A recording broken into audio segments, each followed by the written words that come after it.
Hey, good afternoon, everyone. It's Tuesday, February the 17th. I'm calling our meeting to order at 5 p.m. We're going to start with a land acknowledgement. The municipality of Port Hope exists on the lands of the Mississauga, Anishinaabe traditional territory covered by the Williams Treaties.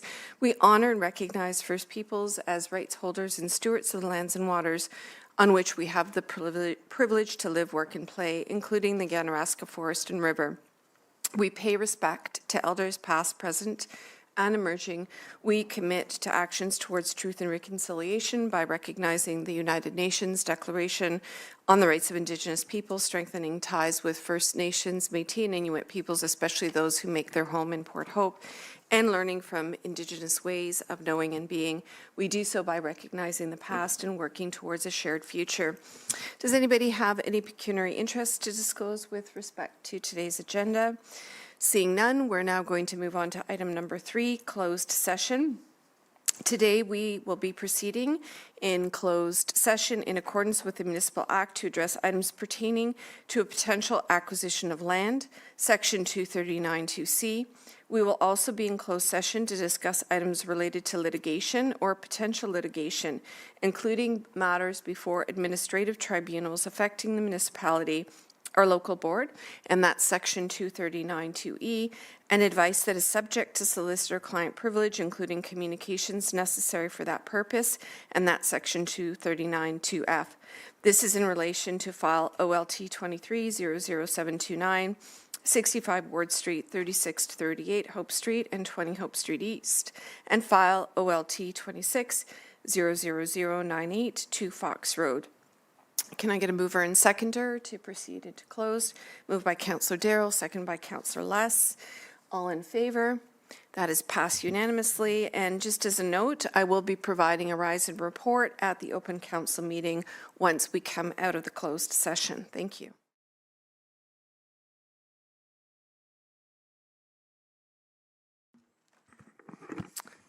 Hey, good evening, everyone, and welcome to our council meeting of February 17th. I'm going to be calling our meeting to order at 6:30 p.m. I'm going to start with a moment of silent reflection.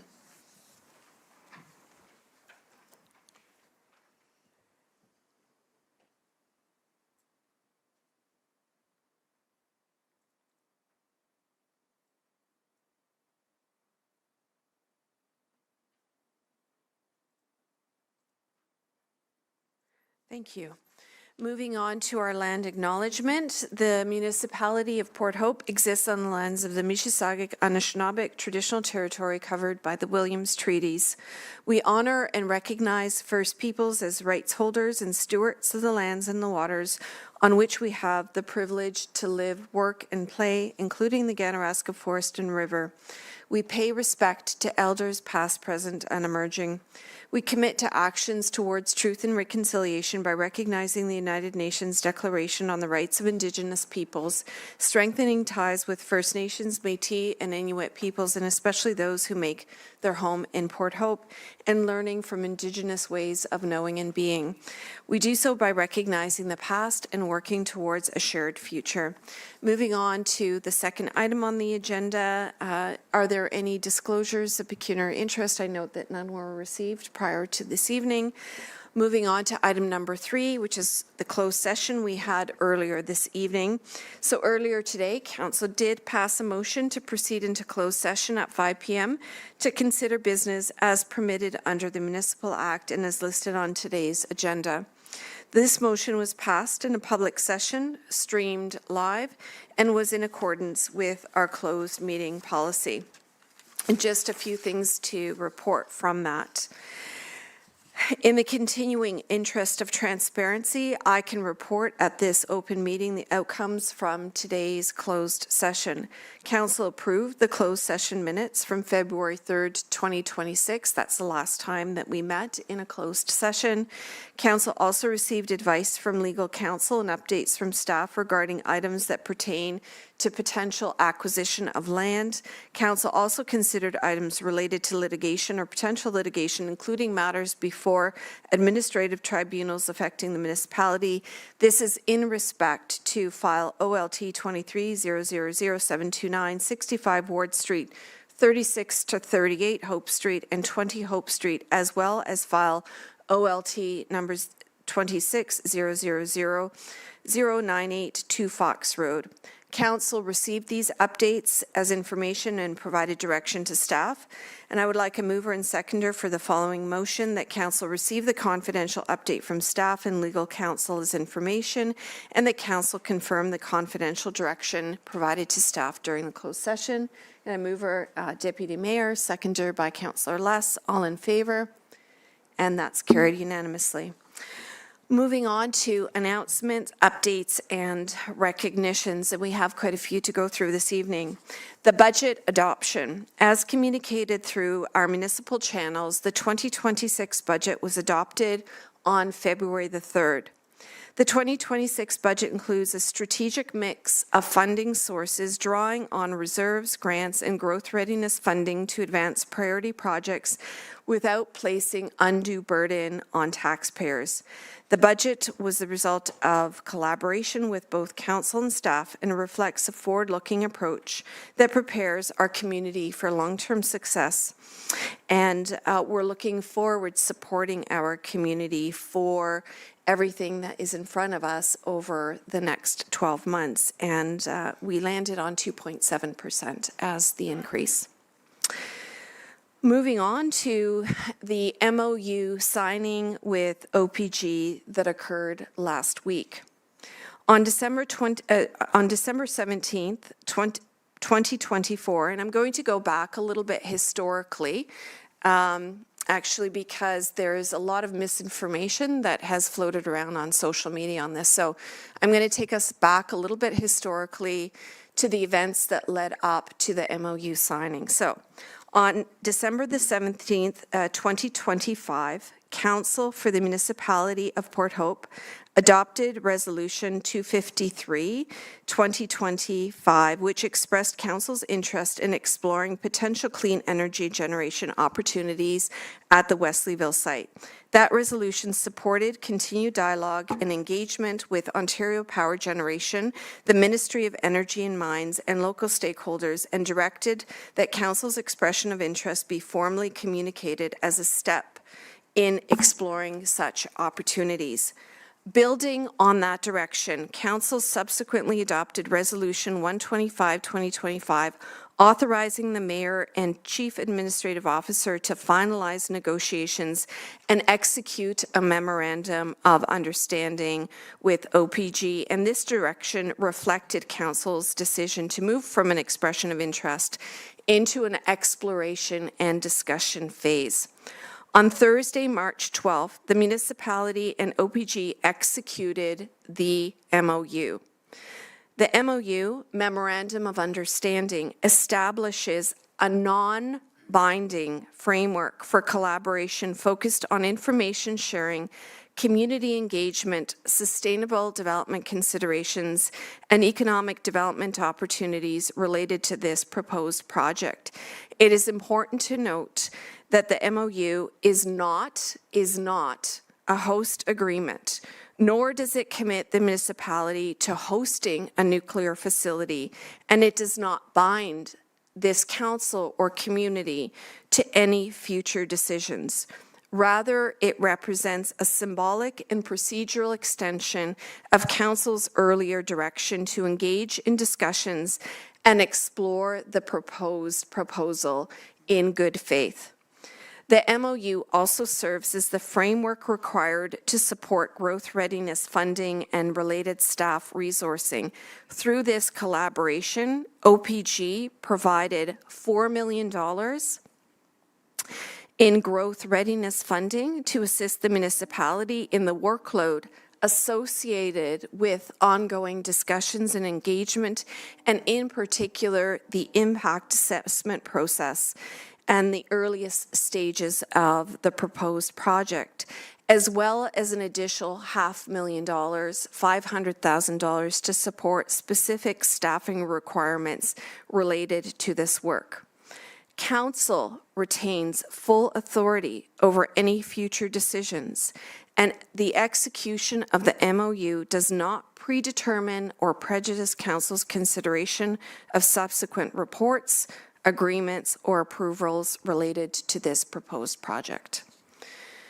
Moving on to the next item, the office closures due to inclement weather. Municipal administrative offices and facilities will be closed on Wednesday, February 18th due to the anticipated hazardous winter weather. Recreation facilities and the Port Hope Public Library will be closed until 12 p.m., at which time weather conditions will be evaluated and further updates will be issued if the opening schedules change. Where possible, administrative staff will be working from home to maintain municipal services. And at this time, transit plans to operate as scheduled. I also want to note that the Hope Transfer Station is scheduled to open at 11 a.m. on Wednesdays, and at this time, the facility is expected to open as planned. Should there be any changes to the schedule, updates will be provided, and please follow our updates on porthope.ca or on social media. And of course, these decisions are made to maintain the safety and security of the staff and of the community. Moving on to the next announcement, and this is the campaign 100 Hearts for Youth Wellness that's been happening in the community over the last number of months. So I'm very proud to share some very wonderful news on behalf of the 100 Hearts for Youth Wellness campaign, which I had the honor of chairing. And it was to support the new youth wellness hub here, headquartered in Port Hope, the Waihu, Northumberland. And I'm excited to announce that as a result of this campaign, we secured 120 hearts to support the hub here in Port Hope. And what's very important to note about these hearts is that they are supported by individuals, businesses, organizations, or teams from right across our community. And each heart commits to $2,400 a year for 3 years. So the total raised through this campaign was nearly $900,000 in support of the hub. And this is going to ensure that the hub will expand its hours to include evenings and weekends, to improve transportation options for youth, and to strengthen the programs and services that are offered at the hub, as well as to ensure that those are integrated with the community as much as is possible. So the campaign is a really wonderful example of the community coming together, and I want to thank our Deputy Mayor for playing an integral role in the campaign, and also Councillor Clare for bringing together some teams of moms for this, and also Councillor Attridge, who was very instrumental in bringing forward some very significant donors that helped us with matching opportunities. And so it was very much a community and team effort, and I thank everybody who stepped up for this very worthwhile endeavor. Now, do council members have any other announcements that they would like to share? Yes, our Deputy Mayor. Thank you.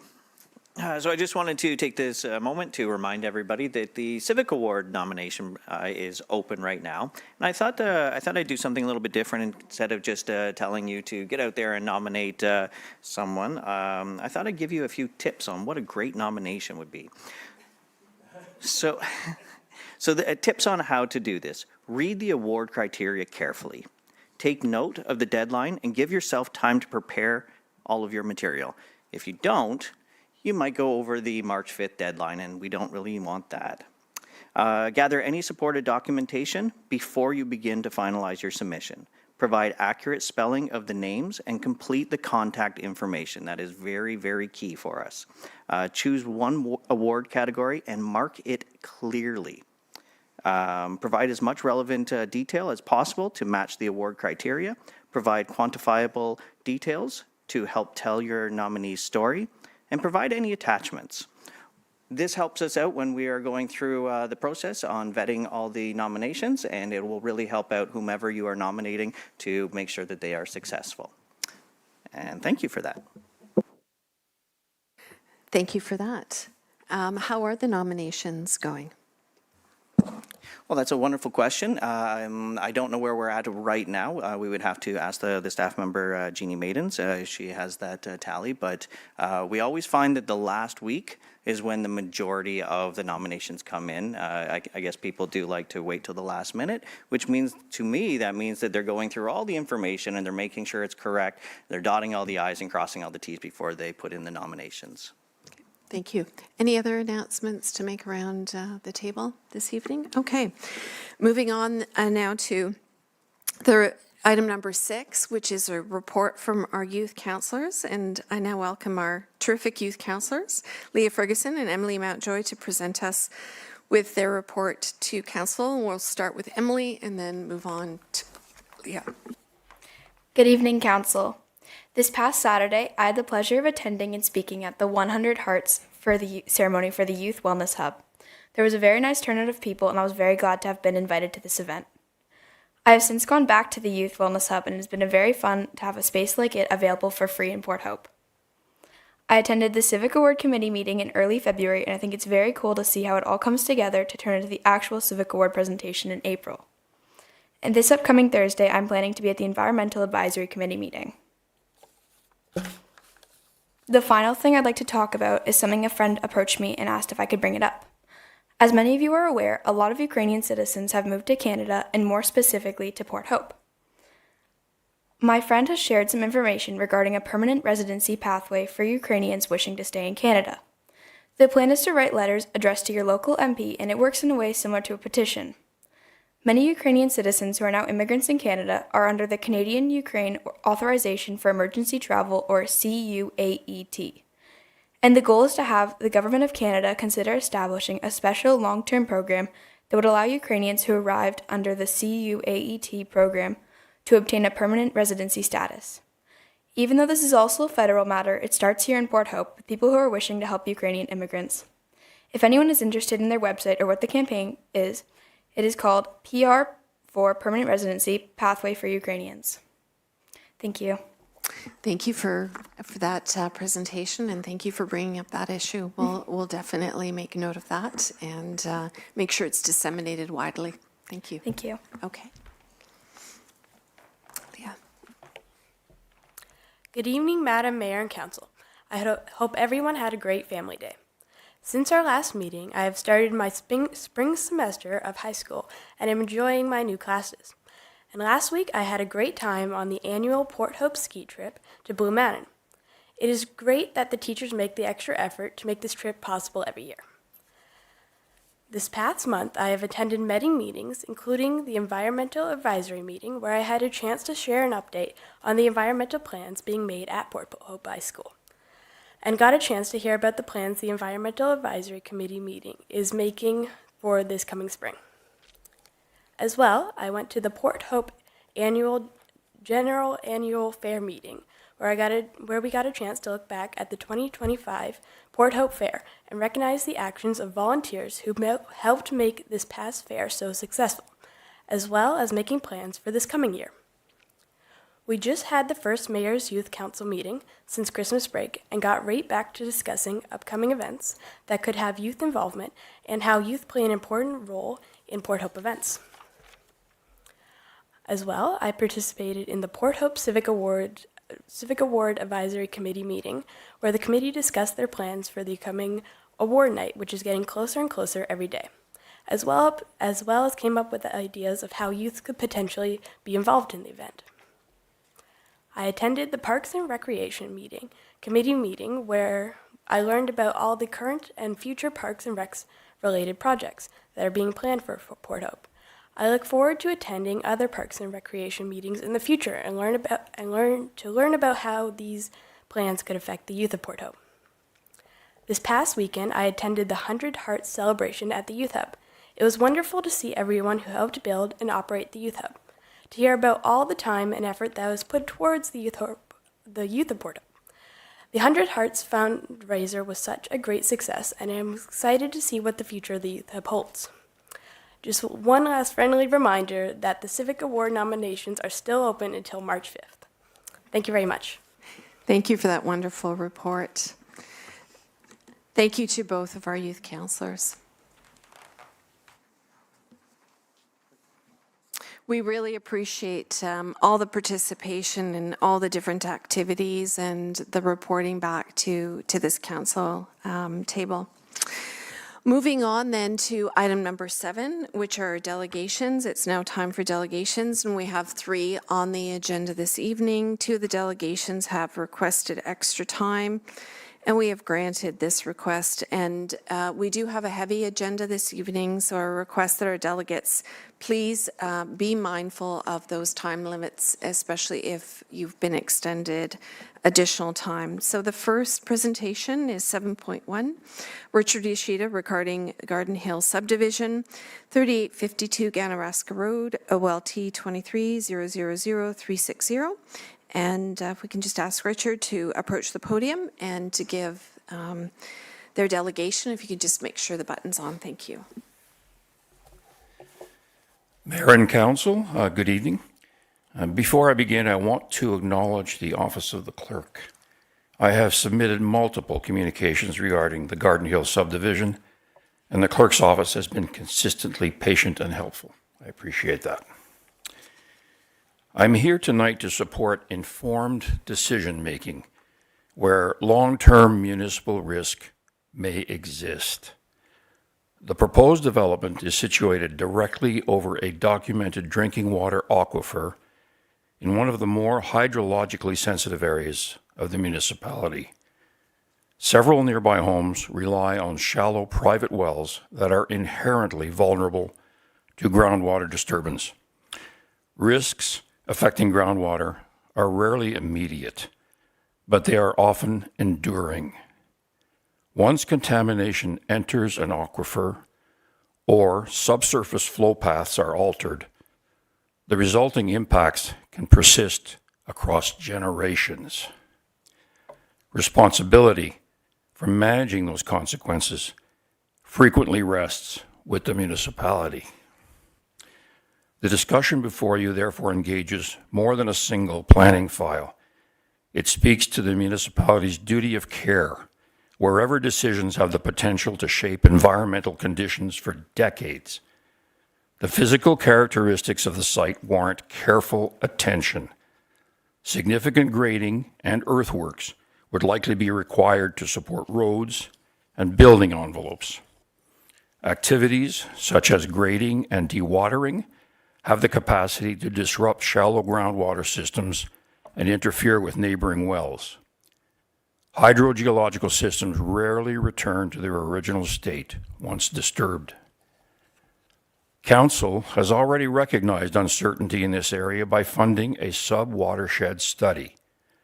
That decision reflects prudent governance and naturally raises a question. How much uncertainty is acceptable where a drinking water resource is concerned?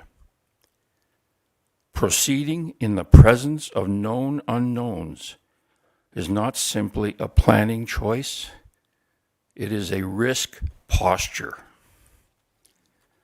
The materials before Council rely largely on mitigation and monitoring. Mitigation assumes conditions behave as predicted. Monitoring documents impacts after they occur. Neither approach eliminates risk. Both manage it forward. Municipalities are fully within their authority to require a clear evidentiary foundation when potential consequences extend across decades. Approving in the absence of that confidence does not reduce exposure, it transfers it. Conditions should only be cleared when the available scientific evidence is sufficient to support municipal satisfaction. Through you, Mayor, my question is intended simply to understand the municipality's current level of professional confidence. Can staff clarify whether they are professionally confident that the municipality currently possesses sufficient scientific understanding of the groundwater system to support condition clearance without materially increasing municipal risk? There's also the matter of cumulative impact. Correspondence from the developer's consultant references expectations of future phases beyond Phase 1. Wastewater loading continued landform alteration, and sustained pressure on the aquifer are effects that cannot be fully understood in isolation. I would also like to note for Council that publicly submitted technical material referenced in the August 3, 2022 Council meeting identifies potential hydrogeological sensitivity and a possible connection between the Mill Street Pond and the shallow groundwater system. I encourage Council to satisfy itself that this long-standing information has been fully evaluated before irreversible planning decisions are advanced. Council always has the authority to slow a decision, but it rarely has the authority to reverse one. Unfortunately, Port Hope understands better than most communities that environmental decisions can carry consequences measured in generations. That history encourages caution wherever drinking water is concerned. Process matters most in precisely these contexts. Several questions naturally follow. What evidence demonstrates that this development is safe over the long term? How much uncertainty is acceptable when a drinking water aquifer sits directly beneath a project? Are the cumulative impacts sufficiently understood? Who ultimately carries responsibility if the underlying assumptions prove incorrect? Future councils and future taxpayers often live with the consequences of today's approvals. There is little municipal risk in ensuring that the scientific understanding of a sensitive watershed is complete. The greater risk lies in advancing decisions while material uncertainty remains. Decisions involving drinking water warrant the highest level of caution. I offer these observations to support careful governance and fully informed decision-making as this file continues to move forward. In making this decision, I wish you clarity and wisdom. Wisdom. Thank you. Thank you very much for that delegation and presentation. And did you want to stay at the microphone in case anybody's got any questions or comments to you? Just wanted to look around the table and see if anybody's got any questions or comments. Okay, seeing none, thank you very much for taking the time to delegate to us this evening. Thank you for paying attention. I appreciate it very much. Thank you. Thank you for your effort. So the recommended motion in front of us is to receive the delegation for information. Can I get a mover and seconder for this? Moved by Councillor Darrell, seconded by Councillor Mink. All in favor? And that is passed unanimously. Our next delegation is 7.2, Faye Moore, Chair, Port Hope Community Health Concerns Committee, regarding nuclear issues in Port Hope, concerns, questions, and requests. And I please ask you to approach the podium. Thank you. Good evening, Madam Mayor, members of council, staff, members of the public, colleagues and friends. I'm here representing the Port Hope Community Health Concerns Committee. We're a volunteer group. We started 30 years ago. Current and former residents who were concerned about the health of the people in Port Hope, based around the presence of nuclear industries and radioactive waste. I'm presenting this evening on behalf of the committee, following up on a November 26, 2025 letter to councillors with a range of issues. So I'm planning to touch on each of those tonight, but ask you that for me to return as a delegation several more times to delve into detail on each of those. As you know, we've been hosting public meetings dealing with nuclear issues, and we've had Dr. Gordon Edwards, who talked to us about the dangers of nuclear energy and nuclear reactors, Ralph Torrey, an energy expert, Jack Gibbons from Ontario Clean Air Alliance, who also addressed you about the fact that there are safer, cheaper, easier, effective energy alternatives to nuclear reactors, such as wind, solar, storage, and other sources that do not come with the toxic legacies and risks of a nuclear reactor. So far, there have been 877 comments to the registry. The earlier ratio I looked at, but roughly halfway through, was 95% of those comments were against having a nuclear power plant in Port Hope at Wesleyville. Oh, sorry, there it is. There were a couple of things that jumped out at us from the Port Hope 2026 budget. One was preparing for new nuclear investment in Port Hope. That sounds a lot like going down the road of commitment. And we were concerned about that because the material from OPG is very incomplete. It does not even begin to tell us what we're in for here. And right-sizing the Port Hope Area Initiative Cleanup Project sounds a lot like shorter, smaller, faster, cheaper for the federal government and leaving radioactive waste in Port Hope for future generations, which of course concerns us. This is a health study design that our committee developed with the help of Roundtable with government representatives from a range of departments. We received Trillium funding, which lasted us about 7 years, to hold the meetings. And the design basically said that to understand the health of the people of Port Hope required a variety of kinds of health studies, like data collection, looking at where the contaminants are, and doing biological testing. So tackling Wesleyville first, we say no, that it increases the level of environmental injustice that our community has already experienced. There are unresolved issues going back 80 years, ongoing health concerns. There's no monitoring of the people. There's even more loss of municipal control over the future.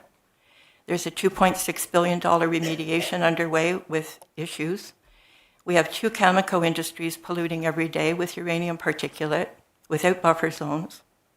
And a very key thing to look at is in 1978, there was a federal review panel that refused permission to El Dorado Nuclear to develop a uranium hexafluoride facility at Port Granby, only 5 kilometers away, because of location, farmland, valuable farmland, protected areas, and the objections of First Nations with treaty rights and farmers and local residents. The rest of the points highlight that a plant that is 10 times the size of Bruce Peninsula comes, the reactors there, comes with a lot of land encroachment, a lot of disruption to rural life. Going into environmental justice, there is new legislation that you're probably aware of, June 2024, National Strategy Respecting Environmental Racism and Environmental Justice Act. It has 3 pillars: procedural justice, recognitional, and distributive. And Port Hope already fails on all 3 of those pillars. So we say that OPG should withdraw its proposal, that this is not the place to be hosting the largest nuclear reactors in the world, that we already, given our legacy, given what we're already dealing with, it is not in keeping with this new legislation, and we do not believe it will survive a court challenge. So why not save everybody a lot of time and taxpayer money and just withdraw it? This is a church restored at Wesleyville with a great deal of volunteer time, effort, donations. This is a municipally designated natural area, and we recommend that you go on the registry and read excellent comments submitted. There are many, but they're the Wesleyville Joint Working Group and the comments of the Mississauga Anishinaabe communities of the Williams Treaties First Nations. They are excellent in specifically describing the value of that land, the cultural value, the heritage of that land. Key context consideration, radiation, no safe level, uranium inhalation is the worst, 200 times greater than ingestion pathway. Arsenic, non-threshold, meaning no safe level, and it travels. No ongoing health monitoring. Port Hope Health data was all suggestive of health issues that needed to be followed up in Port Hope. And we fundraised, and with the Uranium Medical Research Center, did some biological testing of people and found uranium-236 in the body of a former worker.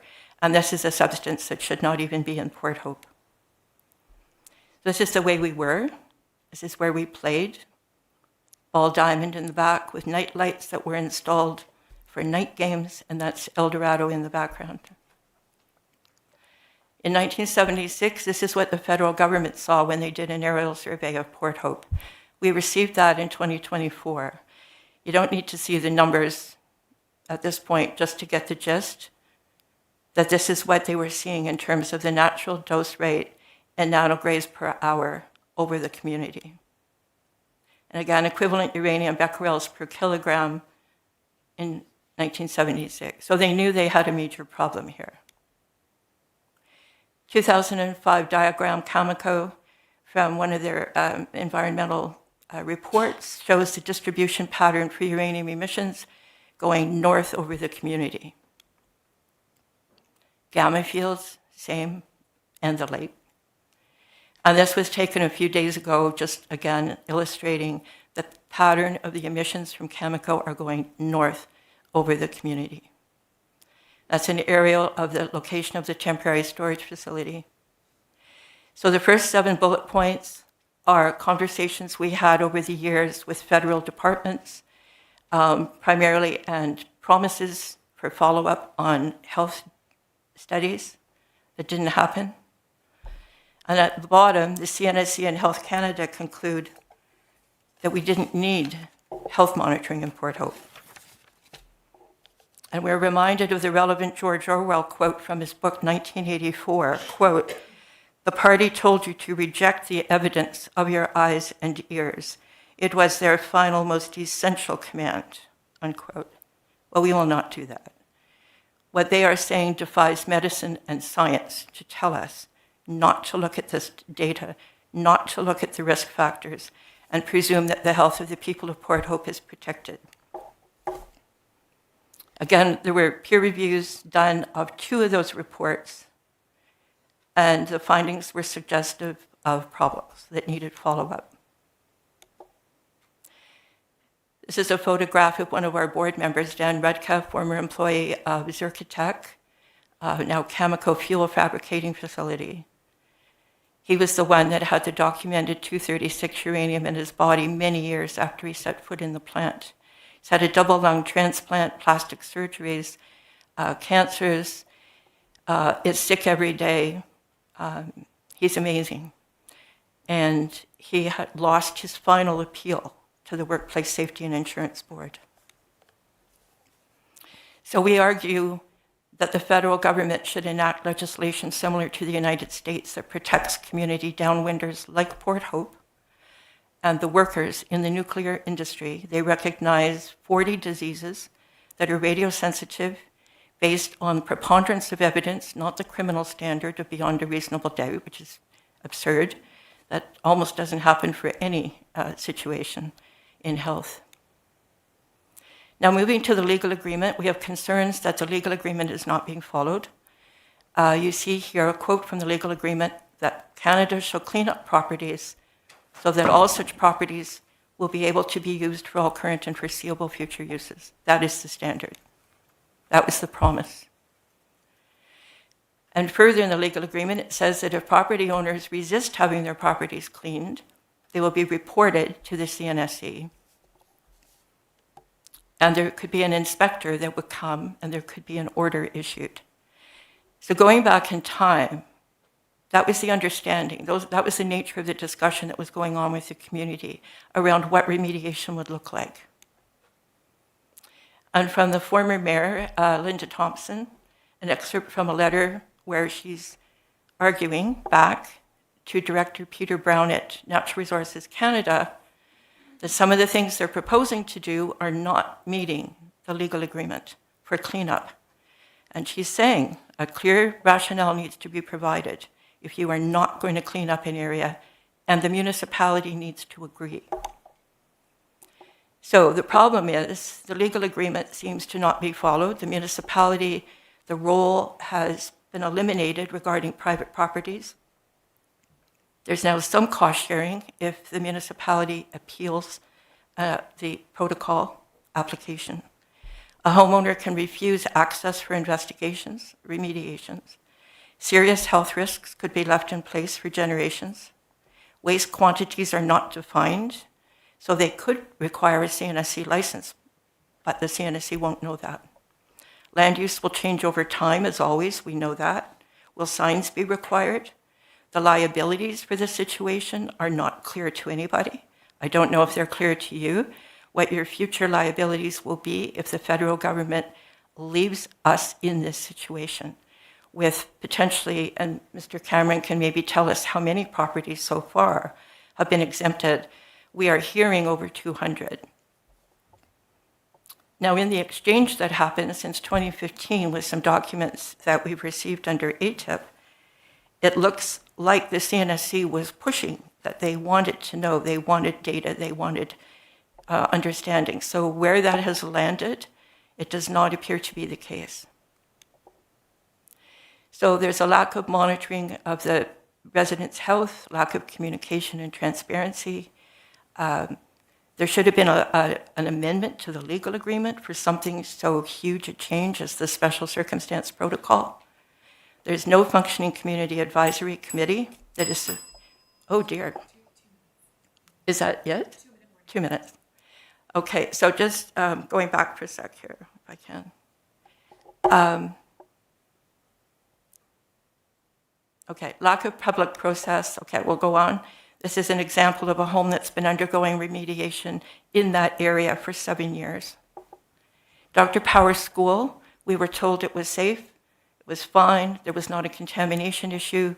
In 2023, it required still 647 cubic meters of radioactive waste removal.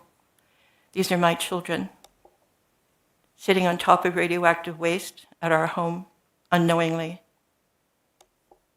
It was remediated about 2 months after I sold the house. The disclosure was not given to me when I met with the office, and I had pictures of my property through the roads and frontages file of the municipality. They did not disclose this to me because they said it was a neighbor's property and the neighbor was the town. So that because this was municipal frontage, we lived on this property for 26 years. And of course, there are hundreds like us.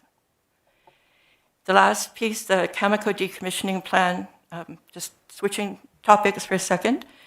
In 2023, Cameco had their 5-year term to submit a decommissioning plan for Port Hope. They requested secrecy. They were granted that by the CNSC. And to our knowledge, Port Hope Council did not object to the secrecy, nor did they file an intervention dealing with the decommissioning plan, which is critically important to what Port Hope's waterfront will look in the future. Who will pay for the mess that is there now? If you see the files from the low-level office, and you should ask to look at them, how contaminated the frontage is, what will happen there, who will pay for that? So reparations for the people of Port Hope, we have raised that with the federal government. Most of the others we pretty well covered other than the National Public Inquiry. The people of Port Hope need legal help. They need advocacy, federally funded, to get them through this process. And the municipality needs to resume its role on behalf of the people in all nuclear respects. Thank you. Thank you very much for the delegation. I'm going to turn it over to council members for any questions or comments. Seeing none, thank you very much for delegating with us this evening, and the recommended motion is to receive this delegation for information. Can I get a mover and seconder? Moved by Councillor Less, seconded by the Deputy Mayor. All in favor? Thank you, and that is passed unanimously. And moving on to our final delegation, 7.3, Scott Cameron, General Manager, Historic Weight Program, Management Office, CNL, regarding quarterly update on the Port Hope Area Initiative, and you have been granted 20 minutes for your presentation this evening. Right. Thank you very much. First of all, Faye, thank you. I read through your presentation, reminded me of what my job was and what I inherited, and brought me back to Pickering Way Return to Service. Lessons I learned there, we didn't communicate very well. And when you were challenged, we shut down. What I've taken out of your presentation is to respond to some of those questions and concerns. I know your presentation looked at because I live here, and I did get comment. And one thing I do want to talk about is disturbing a few people, is the Canadian Safety Commission staff could issue a notice to order. I challenged my staff. We spent 3 hours, 3 staff, trying to find a letter, and we've learned from it. We cannot locate that letter. Working with the CNSC today, we've actually reviewed your comment, and the response from them was special circumstance protocol is designed for a situation where a property has higher levels of contamination than is normally allowed. In these cases, we can use a site-specific approach as long as we can show and demonstrate total rate exposure to the public stays below the safe limit of 1 microsievert per year in background levels, and already materials pose no health risk to safety or environment. In this event, the special circumstance will be applied to the property, and there will be potential for the licensee for a licensable quantity to be left behind. The CNL will work very closely with the CNSC, advise the CNSC of the material that's been found. Today, in our data, we have 250,000 core samples. That does not put us into that category. If we do have an very unlikely event and we find something, CNL, CNSC, and that homeowner will work feverishly to remove that property. But I just want to assure the public that we're leading through this, that this is a statement does not apply to every home in Port Hope that we are working on. And just to clarify, page 41 of 503, that is not one of our sites, because if it came up as a radiological, I jumped out, it has a can of Coca-Cola or can of dry, which is not allowed in a radiologic work area. So I'd like to get to my presentation now. Good evening, Mayor, Council. Thank you again for the opportunity to provide a quarterly update from CNL and the Port Hope Area Initiative as I fight my cold. CNL love to do a land acknowledgement because we work very closely with our Indigenous partners. And I'd like to take this opportunity to acknowledge the Port Hope Area Initiative is situated on the traditional and treaty lands of the Williams Treaties First Nation, and more specifically, the Gunshot Treaty, negotiated between the Crown and the Mississauga Nation during the 1780s, and represented today by the Williams Treaties First Nations. I also want to acknowledge that these lands are home of Indigenous peoples across province and Canada, and CNL gracefully has the opportunity to work on these traditional and culturally significant lands. In end of November, we had a nation from Northwest Territories visit Port Hope, and we're evaluating our processes and our procedures as we also have to do some work in their land. They love Port Hope. They want to stay. They actually want to come back and go fishing in the Ganney. So they actually loved it, and they loved the work we've done. The response was, you are professionals, we understand what you're doing, and we welcome you on our land. Our outline today is, it's been 2 years, 24 months. It's the first time I've approached here. I want to give you an update on the planned work. Also want to talk about, highlight some of the works we've done, and some significant improvements we've made over the last 2 years. My first 24 months as council and advisory, as a community advisory council, and the leadership of municipality Port Hope has set very clear directions for me. My first 90 days, the message was clear for mayor, council, residents, and communities I met with. I look back and I'm grateful for the feedback. Sometimes it was very blunt, but I could feel the passion behind the message that I received.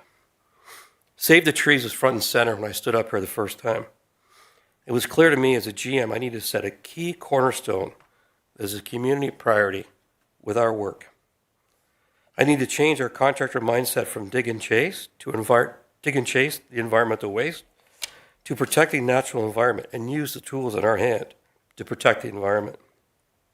It was also clear to give back to the community usable spaces, not just a refilled field and replanted trees. One that stood out most was fix the community communications.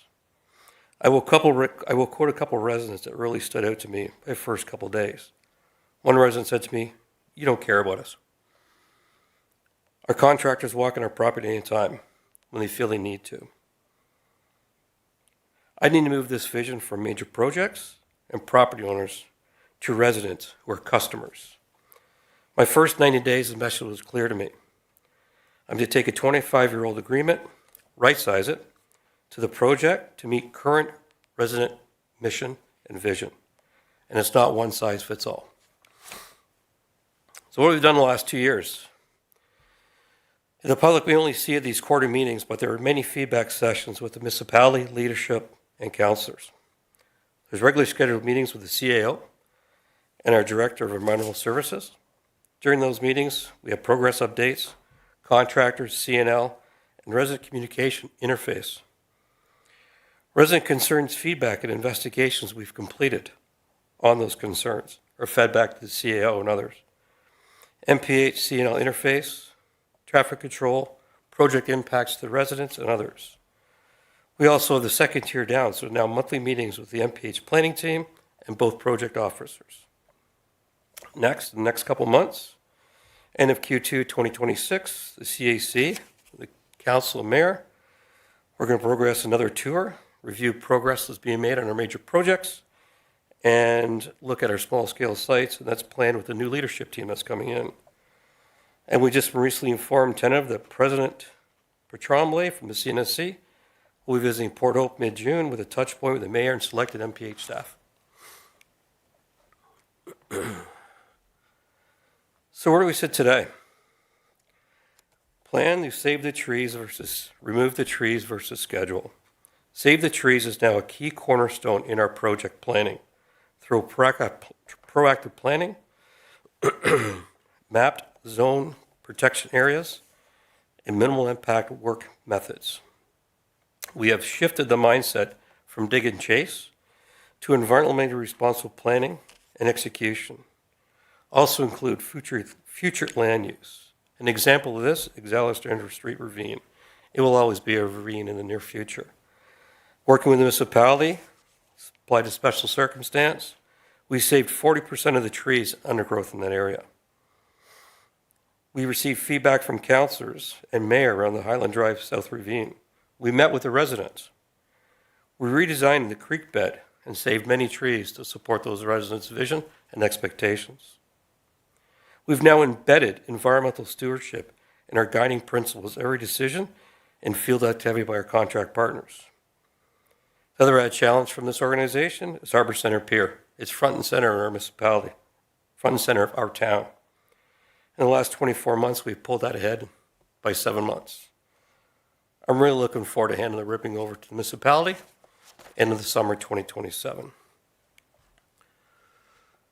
Another challenge that I received was leave a legacy the community will be proud of. So we restored and enhanced some community areas with a vision that the land would be more usable than before, not just cleared and replanted trees. We designed a community-focused space that prioritizes function, safety, and long-term value for the residents. We ensured improvements reflect community needs, create areas that are welcoming and purposeful for all of our residents. Examples are displayed as the Lions Park, soon to come to use the Camatron walking trail in a beautiful viewing area of the pond and lake, and the playground in Waterworks West. As a GM, one of my goals was to move from major projects to residents, or what I consider our customers. ACL is my client, but each member that lives here is our customer.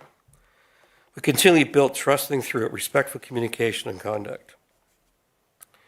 Every resident was treated as a customer, We established clear communication protocols. We tried to eliminate surprises, unexpected property access by our local contractors.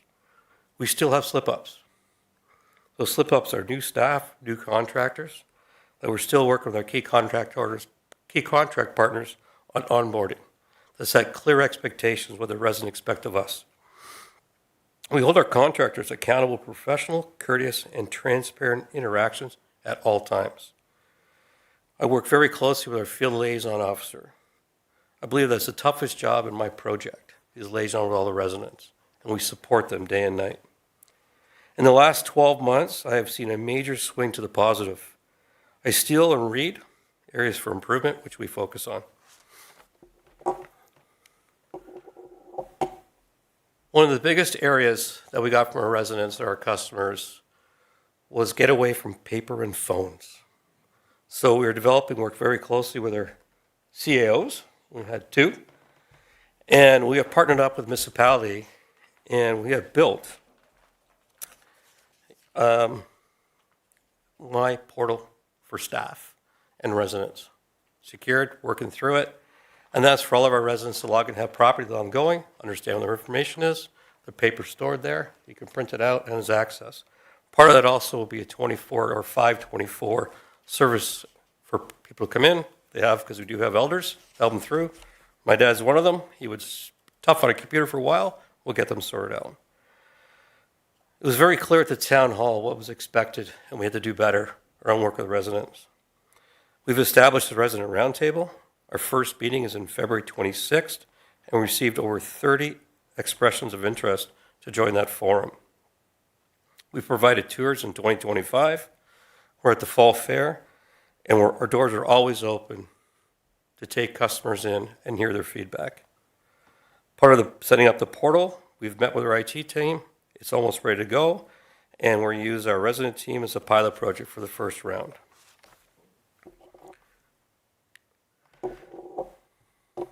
Major projects. This page is now grayed out. It used to be live and active 2 years ago. We have now completed 16 out of 19 projects are complete. We have 3 left. As I talked about, Harbor Center Pier, we're looking at late summer of 2027. Highland Drive, Highland Drive landfill, Highland Drive South Ravine. The PRV system's in there. It's working. It's controlling the groundwater, and it's meeting its design intent. And we're going to finish that off and return it to its naturalization in the summer of 2026. Our last project that will be closed up is the Highland Drive landfill. Currently, we're about 500 times, 500% above scope originally forecasted. Historically, we thought we'd located a lot of areas.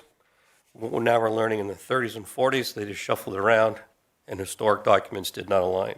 We're still finding pockets of low level contamination, working through that, and we're still in sort and seg. The reason we're doing sort and seg is to protect the asset. Our long-term storage facility is sitting about 70%. As we work through this, we need to protect that asset for the future. We're hoping to complete that project by the fall of 2026. A couple of major projects that will be in the limelight for our residents and we've asked questions about is 228 Cavan Street. This property is owned by the Atomic Energy Board of Canada. I want to state very clearly, this land is not going up for development as the rumors are flying around. It will be naturalized after. All right. The project was going to start about February with some tree removal and access to contaminated soils. Neighbor properties and owners have been notified. We're working closely with them. We will reassure them that the temporary fence line is marking delineation of the property and it will not be a permanent fence. And there's no redevelopment plans by the government of Canada for this area, and it will be renaturalized over time with native species following Port Hope restoration. There's 2 areas I do want to talk about here. It's the forest area north of the Highland Drives. Large focused areas. It's got a pointer on it? No. It's just above the wording there. When we looked at the core samples, it fit the use of special circumstance. We worked closely, and we were going to apply a special circumstance to save that trees and all that area because it is deep into the area. To get to the polygon is a deforestation, including a travel road and a construction road, it meets requirements, we're applying a special circumstance. The lower and upper right of the yellow area by the road has 5 boreholes, indicates a higher concentration of 230 mercuries of radium and some borium. And the decision was made in the GM's office that we were going to retrieve that waste, so those trees will be removed. We informed all the residents in that area. Overall main condition, we did have a really tough January with all the snow and water runoff, but our mound currently is about 70% full, 30% capacity, and that's leads you back to the sort and seg that we have in the waste management area. Private properties, my focus. Where are we looking at all of our testing results? Almost there. Overall, about 95% complete on testing and getting the characterization in. Low level confirmed waste interiors of 262 properties, 1,191 exteriors, and 187 road allowances. Interiors completed so far is 116 properties and 345 exteriors. I'd like to take your attention to the graph. The challenge we had from the residents was we're not getting enough done in time, and a lot of comments on slack time, I will call it. We've challenged the team to give you the status where we are. First year, 41 properties, 96 properties, 111, and now we're targeting 182. As you can tell by the graphs, we're digging, transporting, and safely storing 4 times the level of radioactive waste out of people's properties, and we're taking that liability to its long-term storage facility. Our contractors heard us loud and clear, and their performance increased significantly. One of the biggest areas we worked on still is the downtime between us digging and the independent laboratory completing test results, and that's someone's property, backyard, front yard sitting open, no progression for 2 to 3 weeks. We've taken over 17,000 cross-validation points between our test material in the field and our external laboratories. And we've proven that both the field equipment and laboratory equipment are within tolerance. We are changing our RVSOP program and will submit it to the CNSC shortly. That will allow us to dig, test, and backfill. No more 2 weeks of waiting for a resident with their property torn apart. Right. That will allow us to save about 300 construction weeks per year on our current forecast next year. The team heard it, they took the challenge, and they came back. We've had independent review on those, and we're supporting that decision going forward. The other thing that was complained from residents and a challenge was compliance letters. In 2015, 2016, there were several hundred sent out, and some had to be recalled. I've challenged the team. We've now currently sent out 390 compliance letters, and there's 39 interim compliance in the mail today, but there's several thousand to be issued in short term.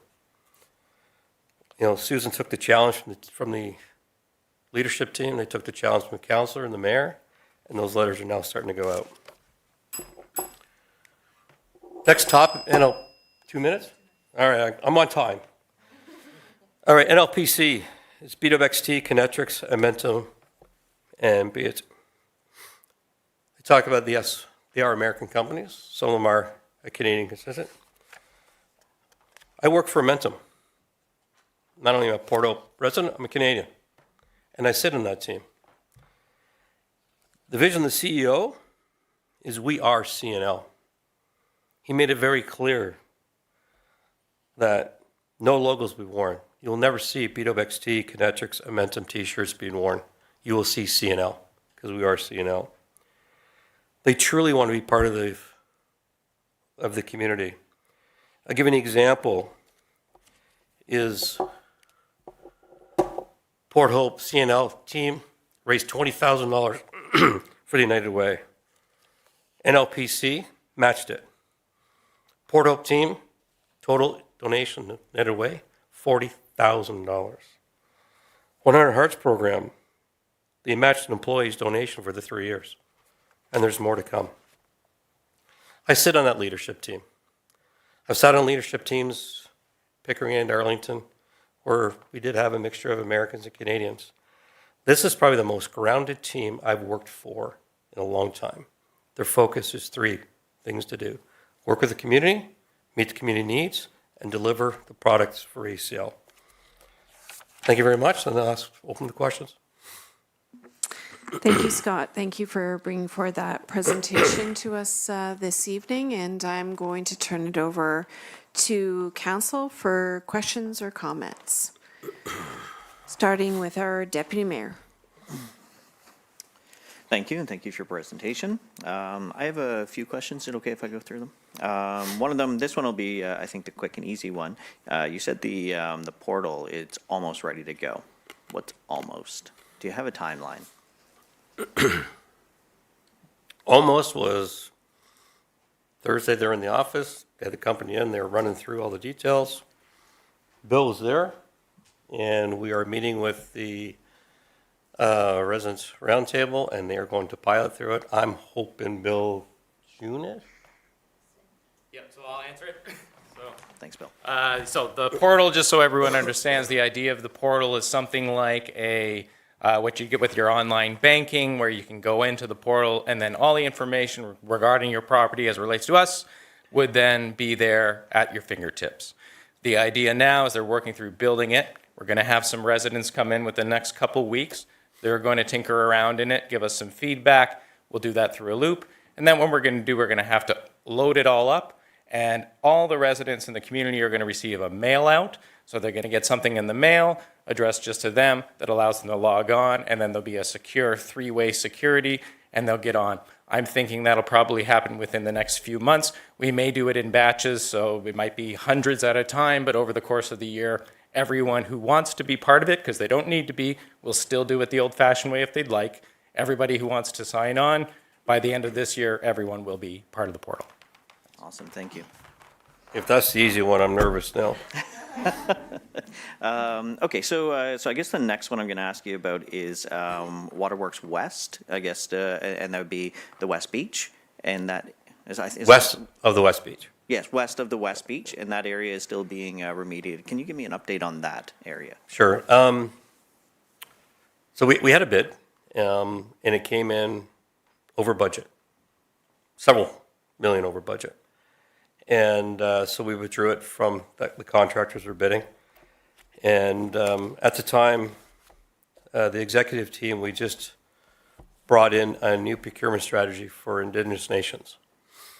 And I volunteered to test it. So the bids have gone out for local Indigenous companies. We have a conditional winner. We're just going through all the legal beagles there. It is an Indigenous company that is local to our municipality. And hopefully in the next 30 days, I can announce who that is. Goal is it will be done in November of this year. Amazing. And they came within budget. And they came within budget. They came within That's budget. Pretty nice. Actually, a little lower than budget, but I won't tell them that. They probably know now. They're watching. Is that, can I just ask if anyone if else has anybody's- got, and then I'll circle back. Any other, yes, Councillor Clare? Yeah, I have a comment and a request, and this is kind of nitty-gritty, actually referring to the header on a number of the slides there. And it's something I've been asking about actually since long before your time and long even before my time here on council, and that is with respect to the Community Advisory Committee. And I think, to my knowledge, I think this is the first time that it's been stated publicly that council is fulfilling the role of the CAC per the PHAI agreement. And I think it's long been appreciated by CNL and members of staff that's the intention, and that's partly why we're receiving these quarterly updates.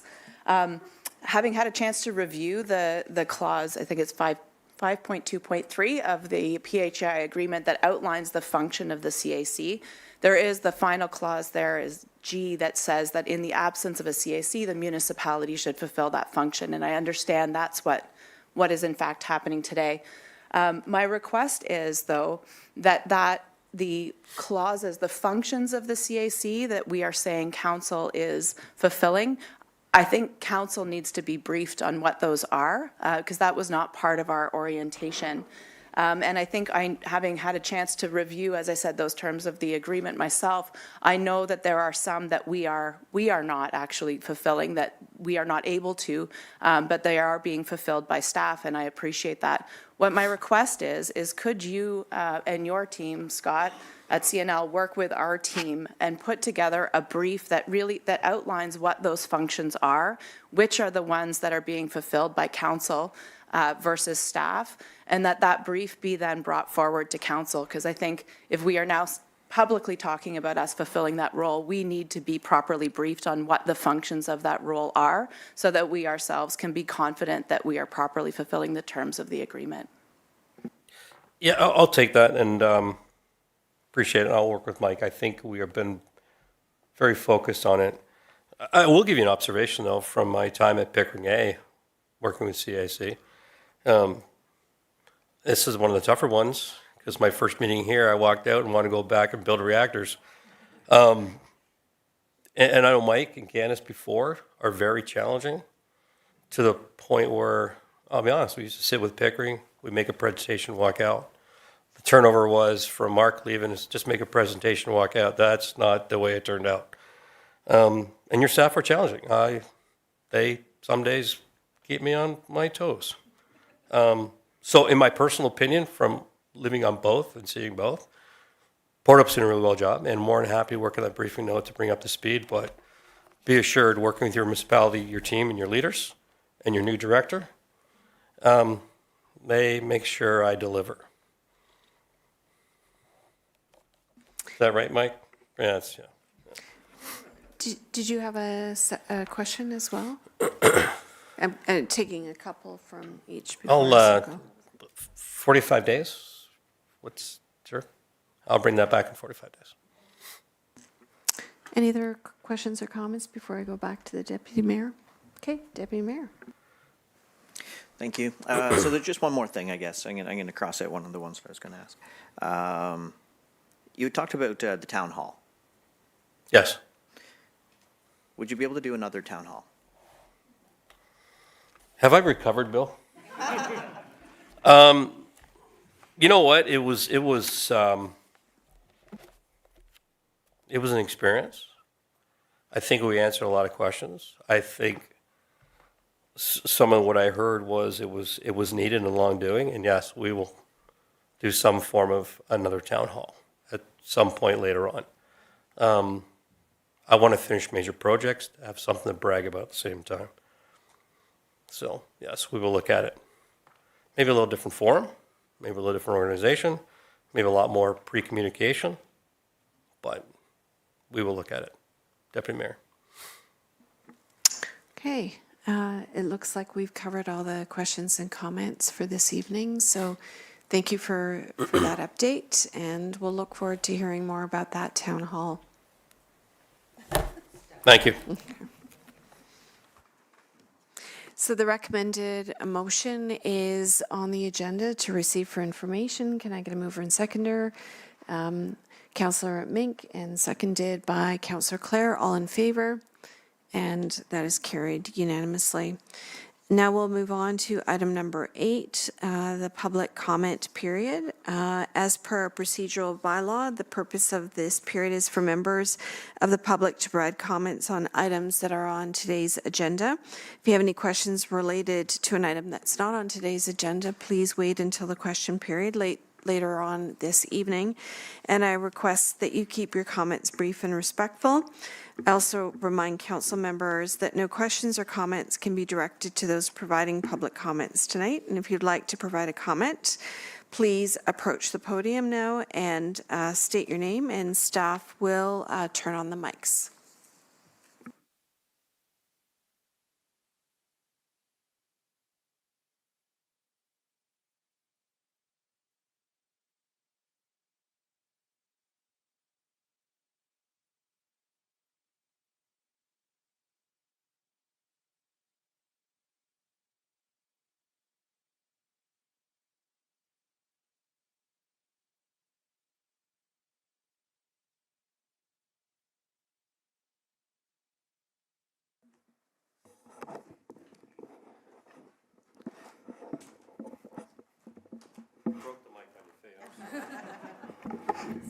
Hope I didn't do it.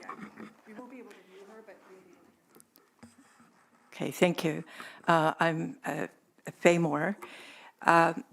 So I'd like to follow up. First, I was not sure what Mr. Cameron was referring to. I think he said he was looking for something that I referred to that he couldn't find. So whatever it is that I said that he needs a source for, I have that. And I will talk to him and provide that to him. I'd like to follow up on the Community Advisory Committee.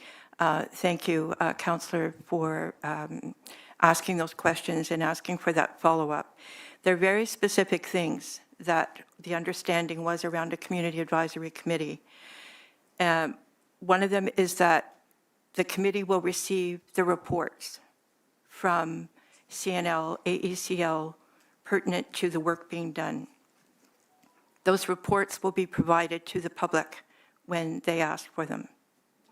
So I have been charged $540 by the municipality for requesting documents relating to your approval of the arsenic criteria change. I have that under appeal right now with the Privacy Commission. But my point back is citizens should be able to access information like that from whatever the CAC is without being charged that kind of money. I mean, obviously, I cannot afford it, but I did it because I wanted to see the documentation, and most of it was redacted when I got it. So another reason for the appeal. But if you are the CAC, you should be getting documentation and able to pass it on. So there are two issues. One is charging people. The other is that I got no reports that really substantiated CNL's request to you to approve that arsenic change. So I don't know where the reports are. And my understanding is that Health Canada has not agreed to the change of arsenic criteria. So Thank so you there are for- a number of things to do if you're going to be the CAC, is what I'm saying. Thank you for the comment. Thank you. Any other comments from the public? Yes, please. And just a reminder, it is public comment period, so there is no questions and there is no back and forth with council. They are simply comments. I'm not allowed to answer or ask council a question? If you have a question for council, it will be at the end of the meeting today. Okay, not I can't during- really stay for that because of my health, but what I thought I'd do, Ms. Moore made a great presentation. What really shocked me is not a question, not a question. And our gentleman here from CNL and whatnot, I can tell you right now, you missed the whole point.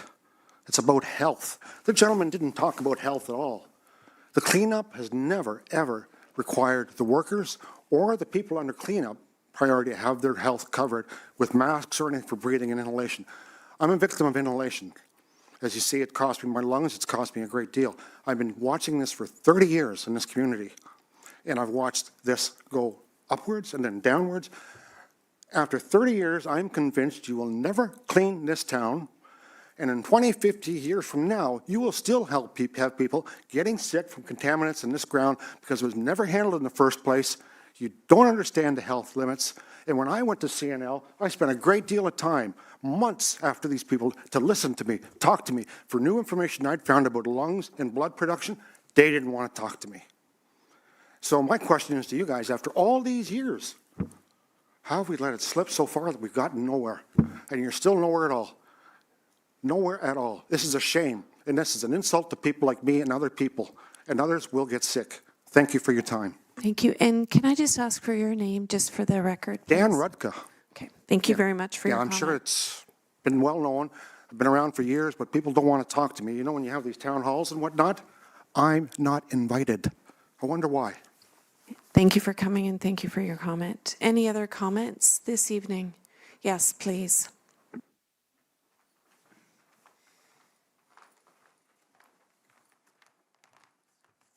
Good evening. I'm Megan Flindle, the Executive Director of FareShare Food Banks, and I just wanted to speak to Agenda Item 13.9.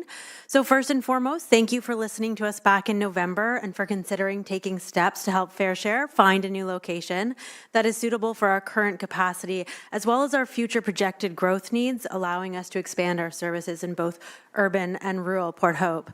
Since we are last here, our year end has wrapped, and we can report an increase in use at our food banks of 13% over 2024. We were able to distribute over 900,000 pounds of food to our communities last year. We've recently completed a board strategic plan identifying our 5 top priorities over the next 24 months, and finding a new location in Port Hope continues to be number 1 on our list. Work groups have been put in place to address each priority, but despite our best efforts last year, we've continued to struggle to find a new location in Port Hope, and our summer deadline is fast approaching. 1 in 4 households in Canada are food insecure. 1 in 4. And the post-pandemic affordability crisis hits those with low incomes the hardest. We can see that number reflected in working individuals that now rely on food banks as essential part of their access to food, which in 2025 accounted for 24% of our neighbors. So many are struggling to make ends meet. The visits to our food banks have doubled since the pandemic, and that growth isn't slowing down, especially with the continued increase in food costs that are projected for Canada across 2026. Your support will help us to be able to continue offering our vital services in Port Hope, and will have a direct impact on helping those local food insecure households. So thank you for the opportunity to speak and to support the deliberation this evening. Thank you. Thank you for your comment. And final call for public comments this evening. Okay, seeing none, we're going to take a 10-minute recess at this point. Thank you. Welcome back, everybody. As the mayor has had to leave, I have assumed the chair role for the rest of the evening. Moving on to correspondence, we have none. Moving on to 10 consent agenda, adoption of minutes. Items listed under the consent agenda are considered collectively as one motion. Council members may request that specific items be removed for separation, discussion, and deliberation and action. The consent items are listed on the agenda. Would any members of council like to remove any? Seeing none, if I can get a mover and a seconder. Moved by Councillor Darrell, seconded by Councillor Todd. All in favor? And that has been passed unanimously. Moving on to item 11, consent agenda, advisory committee and board meetings. Would anyone like to remove any items under the consent agenda for separate discussion? Seeing none, if I can get a mover and a seconder, please. Moved by Councillor Less, seconded by Councillor Mink. All in favor? And that has been approved unanimously. Moving on to 12 items for consideration. 12.1, report LLS 0626, ward boundary and council composition. Any questions from council? No, the recommended motion is listed on the agenda. Can I get a mover and, oh yes, sure. Councillor Clare. Yeah, I just, sorry, this is the word boundary, right? Sure. Yeah, I have some comments on this. I don't think it makes sense to press pause on this process as it stands now. I think we've invested significant time and not just the resources. I'm talking about the human resources, the amount of time that this council has spent discussing the idea, getting up to speed on all the options and all of that work, as well as the community engagement process that's already underway. People are sort of thinking about this and talking about this issue now, and I don't think we want to lose that momentum. I also have concerns about deferring a decision about the electoral system to the next council. We have an advantage right now. If we were to complete this process in this term of council, we would be doing so where we have no conflict of interest because it has no implications for our own re-election. 2 years or 24 months after the beginning of the next term of council, that will no longer be the case. That council would be put in a situation of having to make decisions that would impact their own re-election as they were to run again in 2030. So I think by pushing ahead now, we maintain that objectivity, and I think that will be important for credibility and public trust in the electoral system that we arrive at the end of the process.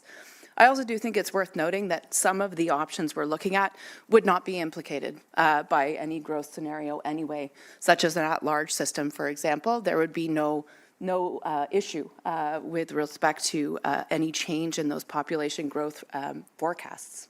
So for me, I think it makes sense to just stay the course and stick with option one. I did want to also, because this report does speak to the fact that county is currently looking at reevaluating those growth projections, I did want to use this as an opportunity to raise something that I learned about when I attended the Roma conference. I had the opportunity to sit in on a session on rural land use planning, where I heard from the Director of Planning from Essex County, which is in southwestern Ontario. And she shared that they have already not only completed their official plan for the upper tier, but that it's already been approved by the province. And the reason they were able to get that work done so quickly is because all they did was allocate the growth targets to the lower tiers. They did not do the work of growth allocation on behalf of the lower tiers within the county. I asked a follow-up question during the Q&A about the rationale for that, because that's a very different process than we've been seeing here in Northumberland. And she made some really, I think, some comments that really resonated with me about the importance of the local knowledge and understanding of local community context that we have as lower tiers, as opposed to upper tier counties, and how having the lower tiers have more control over growth allocation meant that those decisions could consider not only land use planning and servicing, but also things like sense of place that are really only understood by the people who live and work here in our community. And it also allowed for more opportunity to align those with existing lower tier master plans that the county is not so familiar with. So I wondered if we are in the process now of revisiting those growth targets, whether there might be an appetite at this council table or within our lower tier municipality of having a conversation with county about how we may have more control over how growth is allocated here in Port Hope and absorb that into our process as Port Hope as we move forward with our own official plan. Thank you. Councillor Less. Yeah, I disagree entirely with your statements. Right from the get-go, when this Ward Browndy consultation was proposed, I disagreed with it from the point of view that we had no idea how the impacts of Wesleyville were going to be on our community. The mayor at county council knew about the fact that county was looking at their growth forecasting, and it was still open-ended. It was way premature to impart on this, and although we have gone partway down the path, I think it would be throwing more money against bad money, in my opinion, in the first place, and that staff have concluded that it would be a good point to stop now and, get all the information, because we're going to, if we continue on and we make some assumptions and try to implement them and find that the growth forecast and the Wesleyville are going to impact them, then all of that is for naught, and we'll just be redoing the study. So I say definitely we do not proceed any further. Thank you. Appreciate that. Councillor Todd. And so I disagree with that. So I think for me, we are so close to finishing this, we need to finish it. The concern that I have with the county wanting, or deferring this for 2 years until the county has more information, is that in 2 years, the county may not have more information. And that was outlined in the staff report. But on top of that, even 2 years from now, they can't predict 10 years from now what the growth is going to be in that area. None of us can. But what I do like about where we are at is council has already been considering the fact that Wesleyville is on the horizon. We've been having those conversations as we go, so that's already been top of mind. I feel that we land the plane on this. We're very close. If it needs to get revisited down the road, that's fine. We do that all the time with decisions, where we make decisions based on the facts that we have today. If new information comes down the road and we need to pivot, we pivot. But I think putting this into limbo isn't appropriate because we've already done the community consultation on it. We've already got a council who's been moving it. It would be essentially starting it all over again, which I think would be a waste.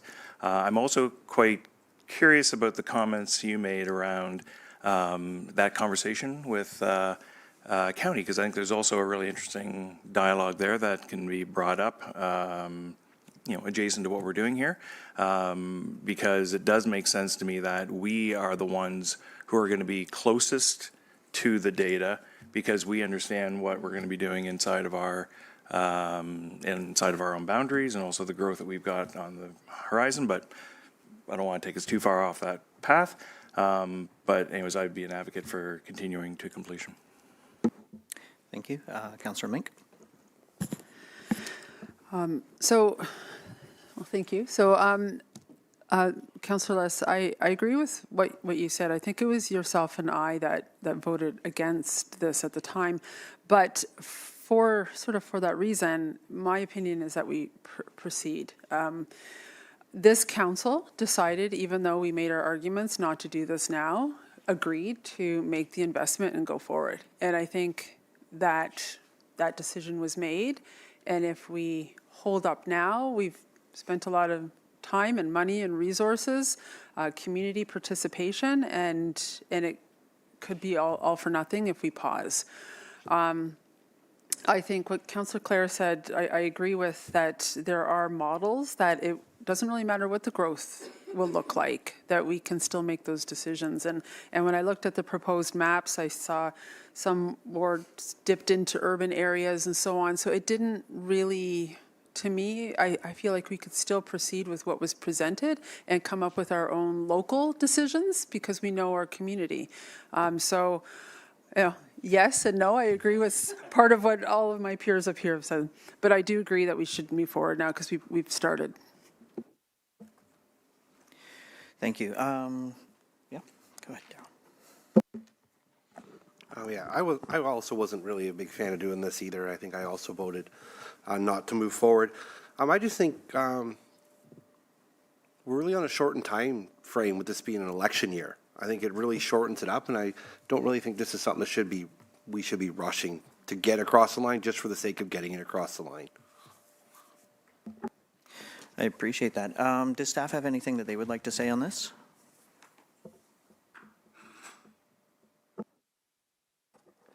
Thank you very much, Chair Pearson. So I appreciate all of the comments that Council has made tonight. The staff report tried to demonstrate how difficult of a decision this is, which is why we, provided those options for Council's consideration.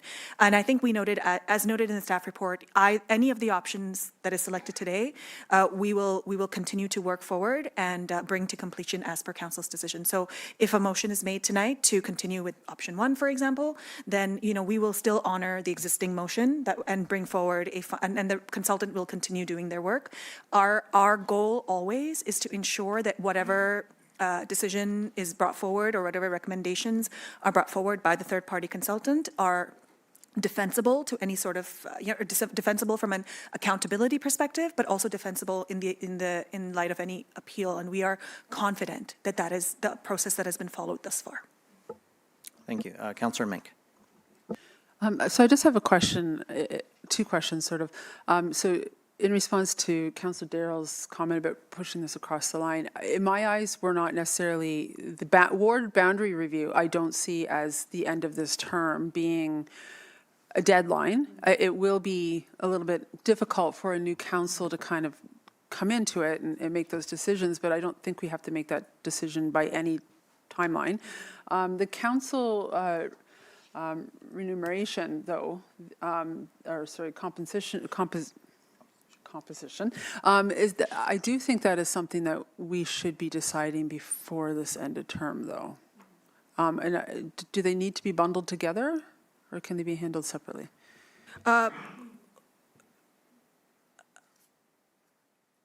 Okay, let me see if I can answer that question. So the notice of motion that was approved by council wanted the third-party consultant to not just look at the ward boundary review, but also encompass an overall review of that governance framework, which included the deputy mayor position as well as council composition. Because traditionally, when such reviews take place, they don't take place in vacuums, right? So it's, if a ward boundary review takes place, it goes hand in hand with council composition. In this case, council does have the authority to pass a bylaw to change the council composition at any time, right? I would have to review the legislation to determine whether you can do it at this stage now for the 2026 election. I don't believe you can. Yeah, I think it's a bit late for that. But to know, and I completely appreciate Councillor Tom's comments, but I do want to assure this council that the direction that was provided by the original notice of motion was to bring forward something to council for consideration for the 2030 election, and it would be before the end of this council's term. We will be meeting that deadline. We will likely be bringing something forward to council in May. The only reason, our initial plan, I know I had shared this with council when the staff report had, or the consultant's report had come back in December, like initially our plan had been to come to council in March or April. Because of this new information that came forward, we have halted our process just to make sure that we had all of the information. Our consultant was also doing their thorough review, having conversations with our planning staff and with staff at county. But once, depending on what the outcome of tonight's decision is, we would continue. If we were directed to continue forward, we would do that, and we would meet the deadlines that were outlined by council. Thank you. Councillor Clare? Yeah, I was just going to add in terms of the timeline, obviously, if we proceed, we can't guarantee that we come to an agreement even as a council, and, things do bleed over. But I do think that, this came out of a series of delegations that we heard from community raising concerns about our electoral process. And I think that context is really important. And I think community expects us to act, and for us, there not to be this sense that just because we're in election year, the business halts, or then that gets paused for another year as a new council gets onboarded and up to speed. If we would never get anything done if we felt like we needed to pause all these things and sort of wait, 2 years for, there's always more information, I guess, on the horizon. Thank you. Councillor Less. Yeah, I think council is chasing a bad decision and trying to justify their position from the beginning. And the other thing is, if we hold a vote, I would suggest we defer the vote until the mayor is back, because this is a very important thing, and I want full council to vote. I appreciate that, and the mayor is online right now as well. The CAO had something? I think there's a few things going on here. I think staff's position was to defer the decision on ward boundary review because the growth numbers are so inaccurate. I think that's fundamental. Councillor Clare, you referenced Essex. Essex is a very low growth community, so they could, move forward and push forward for OP reviews. We are in deep negotiations with the county at this point in time, trying to, have our say in our own decision making on where those expansion boundaries are going to be, and depending on the growth numbers that do come out, the ward boundaries that are defined in the consultant's report could change dramatically, especially if, Director McAdams, approach with the county is to expand those, to incorporate those increased numbers. That's why we're making the recommendations to hold off on that, because the population numbers could change dramatically and could also change significantly as we look at broader residential boundary expansions too. So these, as Councillor Mink says, these different gyrations, and they could be substantially different. And I think I understand the desire to have more say in our own OP review. I agree, and that's what my team is working towards. I just think the fundamental change is in the new nuclear growth numbers are going to skew the boundaries, in which we don't know yet. Thank you. Councillor Todd.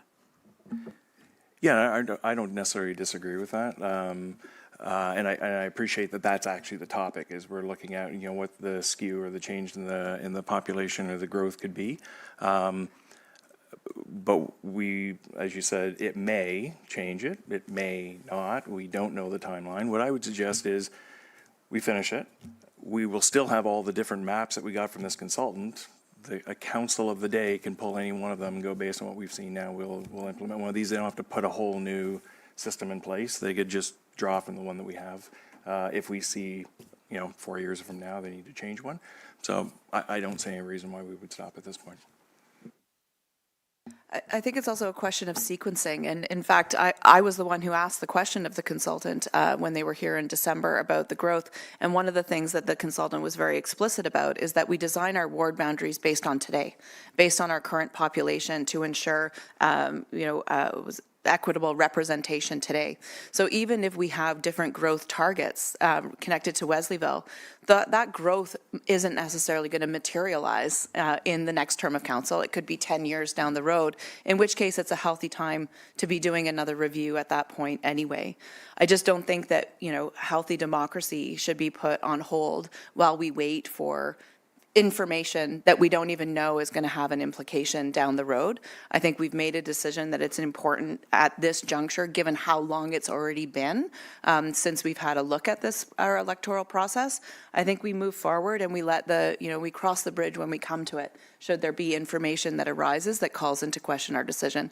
And going back to a point I made earlier, keeping in mind that some of the options would not be impacted by that anyway, right? And at-large systems, like larger wards, these things would not be as implicated depending on which of the options we end up moving forward with. And we don't even know, haven't even really had a substantive discussion as a council about which way we're leaning with those options anyway. Thank you, appreciate that. And I believe that we have the mayor online and able to speak. Yes, I hope you can hear me clearly. Yes, can I get a confirmation? Yeah, we can hear you. We can hear you. Okay. Yes, I'd like to weigh in on this discussion because I am concerned about. I've been listening to the discussion as it's been happening, and I can't get over the fact that in order for this process to really go as well as it can be, we should be using accurate information and the most accurate information. And so I don't fully agree with what Councillor Clare was saying, because the growth numbers aren't that far out in terms of we're going to start to see dramatic changes, even with some of the next year to 18 months. And so I do think that we need to make these kinds of decisions based on accurate information. And I do not believe that we have the most accurate information right now. It's an issue that I raised earlier. And I also think that some of the other considerations that go into a ward boundary review, which is how folks in community see themselves and what are the points of identity making versus divisions in identity, that these are also going to be influenced by things that are happening over the next number of months. So I do really think that major changes need to be made with accurate growth forecasts. And I do not think that moving forward without that accuracy is going to be a service to this community. In fact, I think it's going to be more of a sunk cost in terms of this process. Thank you, appreciate. So before that, I'm going to ask the clerk for a procedural. When we go to vote, is the mayor allowed to vote on this being, yes? Under our current bylaw, yes. Okay, wonderful, thank you. Does anybody have anything new that they would like to say? Not just, yeah? Okay, Councillor Clare. So, we are looking, there are 3 options that have been proposed, and of course, we can also invent a 4th and a 5th option from this table that combines those. And one of the options did say we proceed, but that at some point we may have, we may also want to include a mechanism for how we review any decision 24 months from now. So it's a bit of a hybrid that doesn't say we stop altogether and lose that momentum, but rather that we build into whatever decision decision we make, a mechanism for ensuring that new growth population numbers haven't caused whatever decision we make to fall out of balance. And the consultant in all of the materials they provided does outline sort of what that threshold is for variance between population in wards.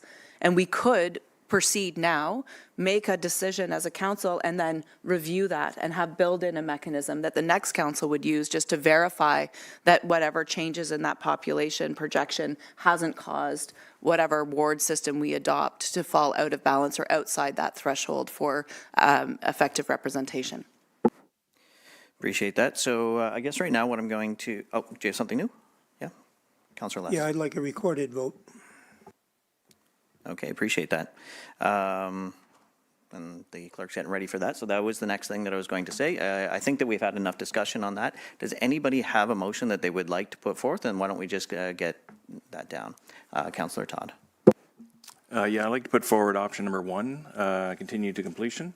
The council directs staff to continue advancing the ward boundary review in accordance with council's existing direction, and option 1 is noted in report LLS 0626. Thank you, appreciate that. And so I have a mover. Can I get a seconder on that? That is seconded by Councillor Clare. And at this point, I will move this over to the clerk for a recorded vote. Thank you very much, Chair Pearson. So a recorded vote has been requested on this matter from Councillor Andrews and moved by Councillor Todd, seconded by Councillor Clare. The motion in front of Council is as follows: that Council direct staff to continue advancing the ward boundary review in accordance with Council's existing direction, and option 1, as noted in report LLS 0626. I note that Mayor Hankivsky is online, so Mayor Hankivsky, I will ask you last. So we will start with Councillor Andrews, yes or no? No. Councillor Attridge. Yes. Councillor Holloway-Wadhwani. Yes. Councillor Mink. No. Deputy Mayor Pearson. No. Councillor Toms. No. Mayor Hankivsky. No.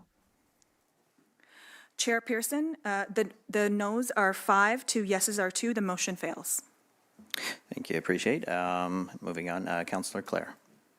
I would like to propose an alternative motion, and that would be option 2, which is the hybrid, where we can continue to completion, but that we build in a mechanism for a population review at 24 months into the next term of council and review the ward boundaries against that population review, but using the proper wording. Okay.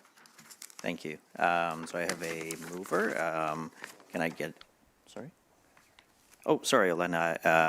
Are you seconding it, or do you have something to say? No, I just have a question about it, if that's okay. Okay, I'm going to get a seconder first and then open it up to everybody, if that's okay with you. So I need a seconder, seconded by Councillor Attridge, and then I will open up to council. So Mayor Elena. I just have a point of clarification from the clerk, actually, in terms of just this this option that's being discussed on the table. Can we actually direct a future council to do anything? Typically, well, it really depends on the issue. In a situation like this, from my understanding of what Councillor Holloway-Wadhwani would like to see, it sounds like they want to go with option 2, where really what would happen in this case is that we would proceed as directed and then bring forward a population review in the event that council decided to make changes to the ward boundary for this particular ward boundary review. But, and then at that point, when the population review comes forward, the updated forecasts are available. At that point, a decision could be made. But really, you cannot direct a future council to make that sort of a decision. It would be a staff report that would come forward, just due to the fact that the updated population review would provide that information to. It's one of those situations where we're really speaking in I don't see anything in the wording of the language in the report that suggests we're directing the future council, but that rather there would be a standing council direction from this council that that the updated population growth projections would come forward in a report, and it could be flagged whether that causes any of the boundary, the ward boundaries to fall out of balance with what is within that using that threshold for effective representation. Of course, the council of the day could choose to act on it or not. We can't control that. I would recommend that, that we look at the motion together to ensure that everyone is on the same page. So I have drafted some sample language, if council is comfortable with that. If I could share my screen, please. Yeah, so this is based on what is in my report. So essentially, this is option 2. So that council direct staff to continue advancing the ward boundary review in accordance with council's existing direction in option 2, as noted in report LLS 06. And should council approve changes to the ward system arising from that review, which would be under the purview of this council, that staff be directed to bring forward a budget item for council's consideration to undertake a population review within 24 months of the 2026 council term once updated growth forecasts become available. So I do want to note that it would be the next council that would vote on whether the population review would happen. This motion is only directing staff to bring forward the population review. Appreciate that. Councillor Mink. In this motion, when it says continue advancing the ward boundary review, what would that involve? How is that different than just putting a pause on it? And I'm just asking that question because if a new council comes in, how would they understand the difference of pausing and moving forward? So if this is the motion that council wants to consider tonight, essentially what would happen in terms of next steps would be that, to recap just a little bit, the consultant came in December to provide their interim report. At that point, they stated that the next steps in the process would be another extensive public engagement on the options that they presented, right? So those were the series of options that they presented to this council. They would go out to the community at that time. They would present those options. And then, of course, as part of that, also, they have continued doing the secondary research associated with the reviews and conversations that they've had with planning and County of Northumberland, which is truly why we're here tonight, because of those conversations. So they would bring back then a final report based on the community engagement, all of the secondary and primary research that they have completed as part of the existing motion that was approved by council in May of last year, and then the final recommendations to this council would be presented before September of this year, but like I said, much earlier than that. Yeah. If a pause were to take place, which was the option 3, then no further action would be taken. And essentially what would happen is that we would work with our communications team to essentially, circulate that information through our regular media and communication channels. And, we would ask, and as per the motion that was on the staff report, we would be bringing forward a ward boundary review within 24 months of the new council term for that council's consideration. So thank you for that explanation. So I see this almost now that we're asking them to do something that in 24 months from now might not matter anyway, if they're going to continue to have these conversations with the community, and then in 24 months when they have the population review and what growth, we may not be any further ahead. So I'm just, maybe to Claire, who's brought this motion up, do you see value in moving ahead when we could have a different set of data in 24 months from now? Councillor Claire. Yes, absolutely, because we don't know what we're going to have in 24 months, right? We don't know whether we will have updated numbers. We don't know whether those numbers will have any implications on our decision making at all. We may be looking at options that are not impacted by changes in the population growth.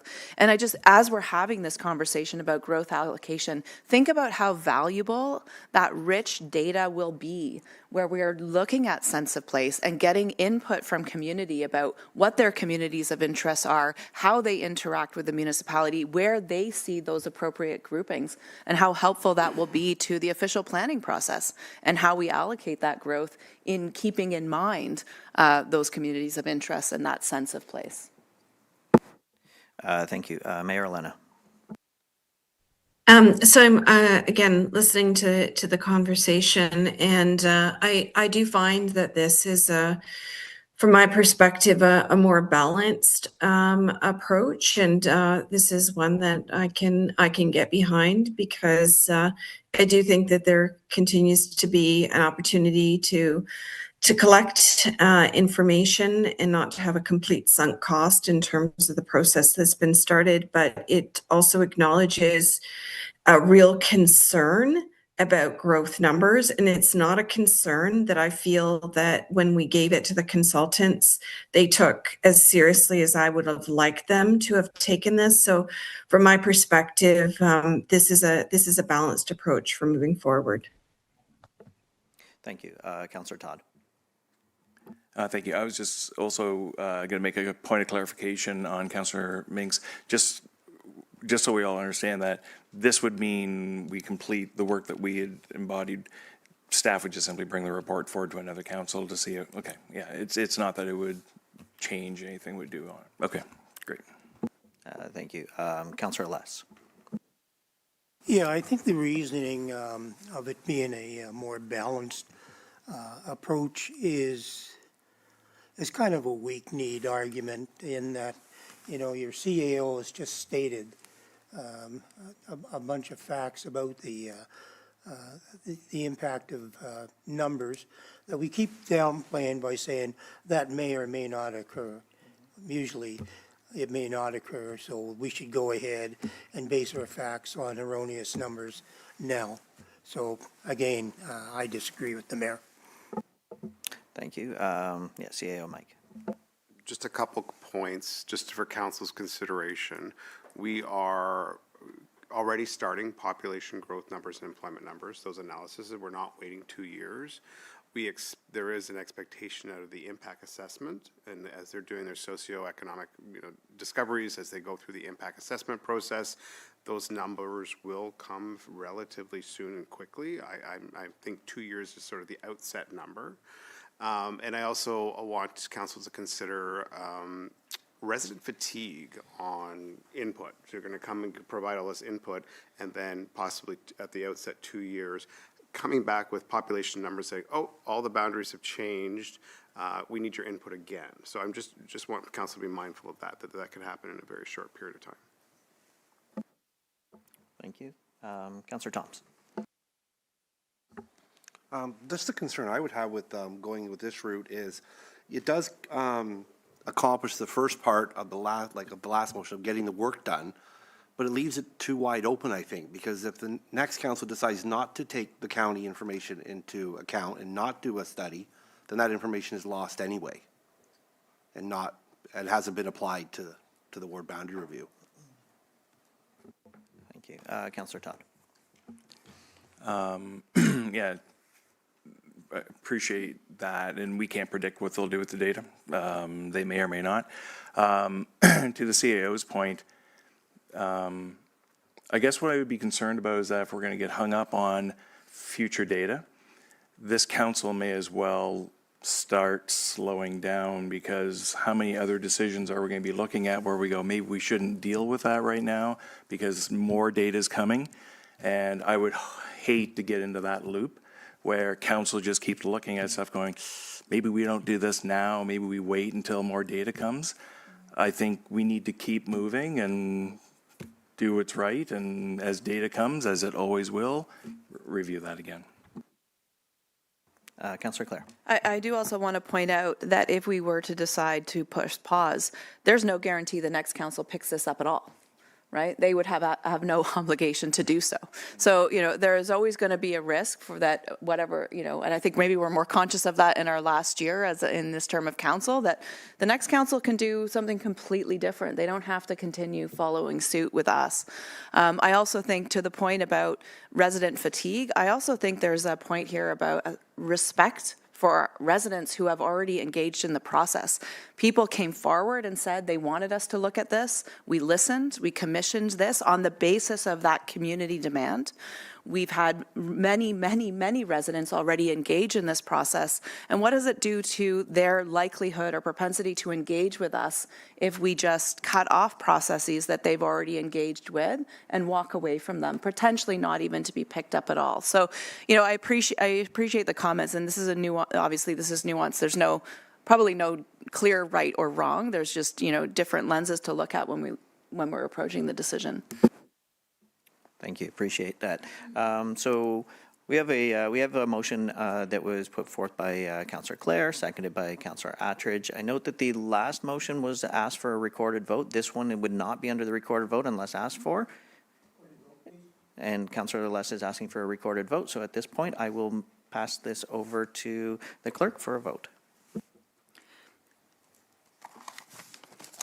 Thank you very much, Chair Pearson. So a recorded vote has been requested by Councillor Andrews in accordance with Section 53 of the Procedure Bylaw, moved by Councillor Holloway-Wadhwani, seconded by Councillor Attridge. The motion is as follows, that is on the floor. One moment, please. The motion is as follows, that Council directs staff to continue advancing the ward boundary review in accordance with Council's existing direction and option 2, as noted in Report LLS 06, and that should Council approve changes to the ward system arising from the review, staff be directed to bring forward a budget item for Council's consideration to undertake a population review within 24 months of the 2026 Council term, once updated growth forecasts become available.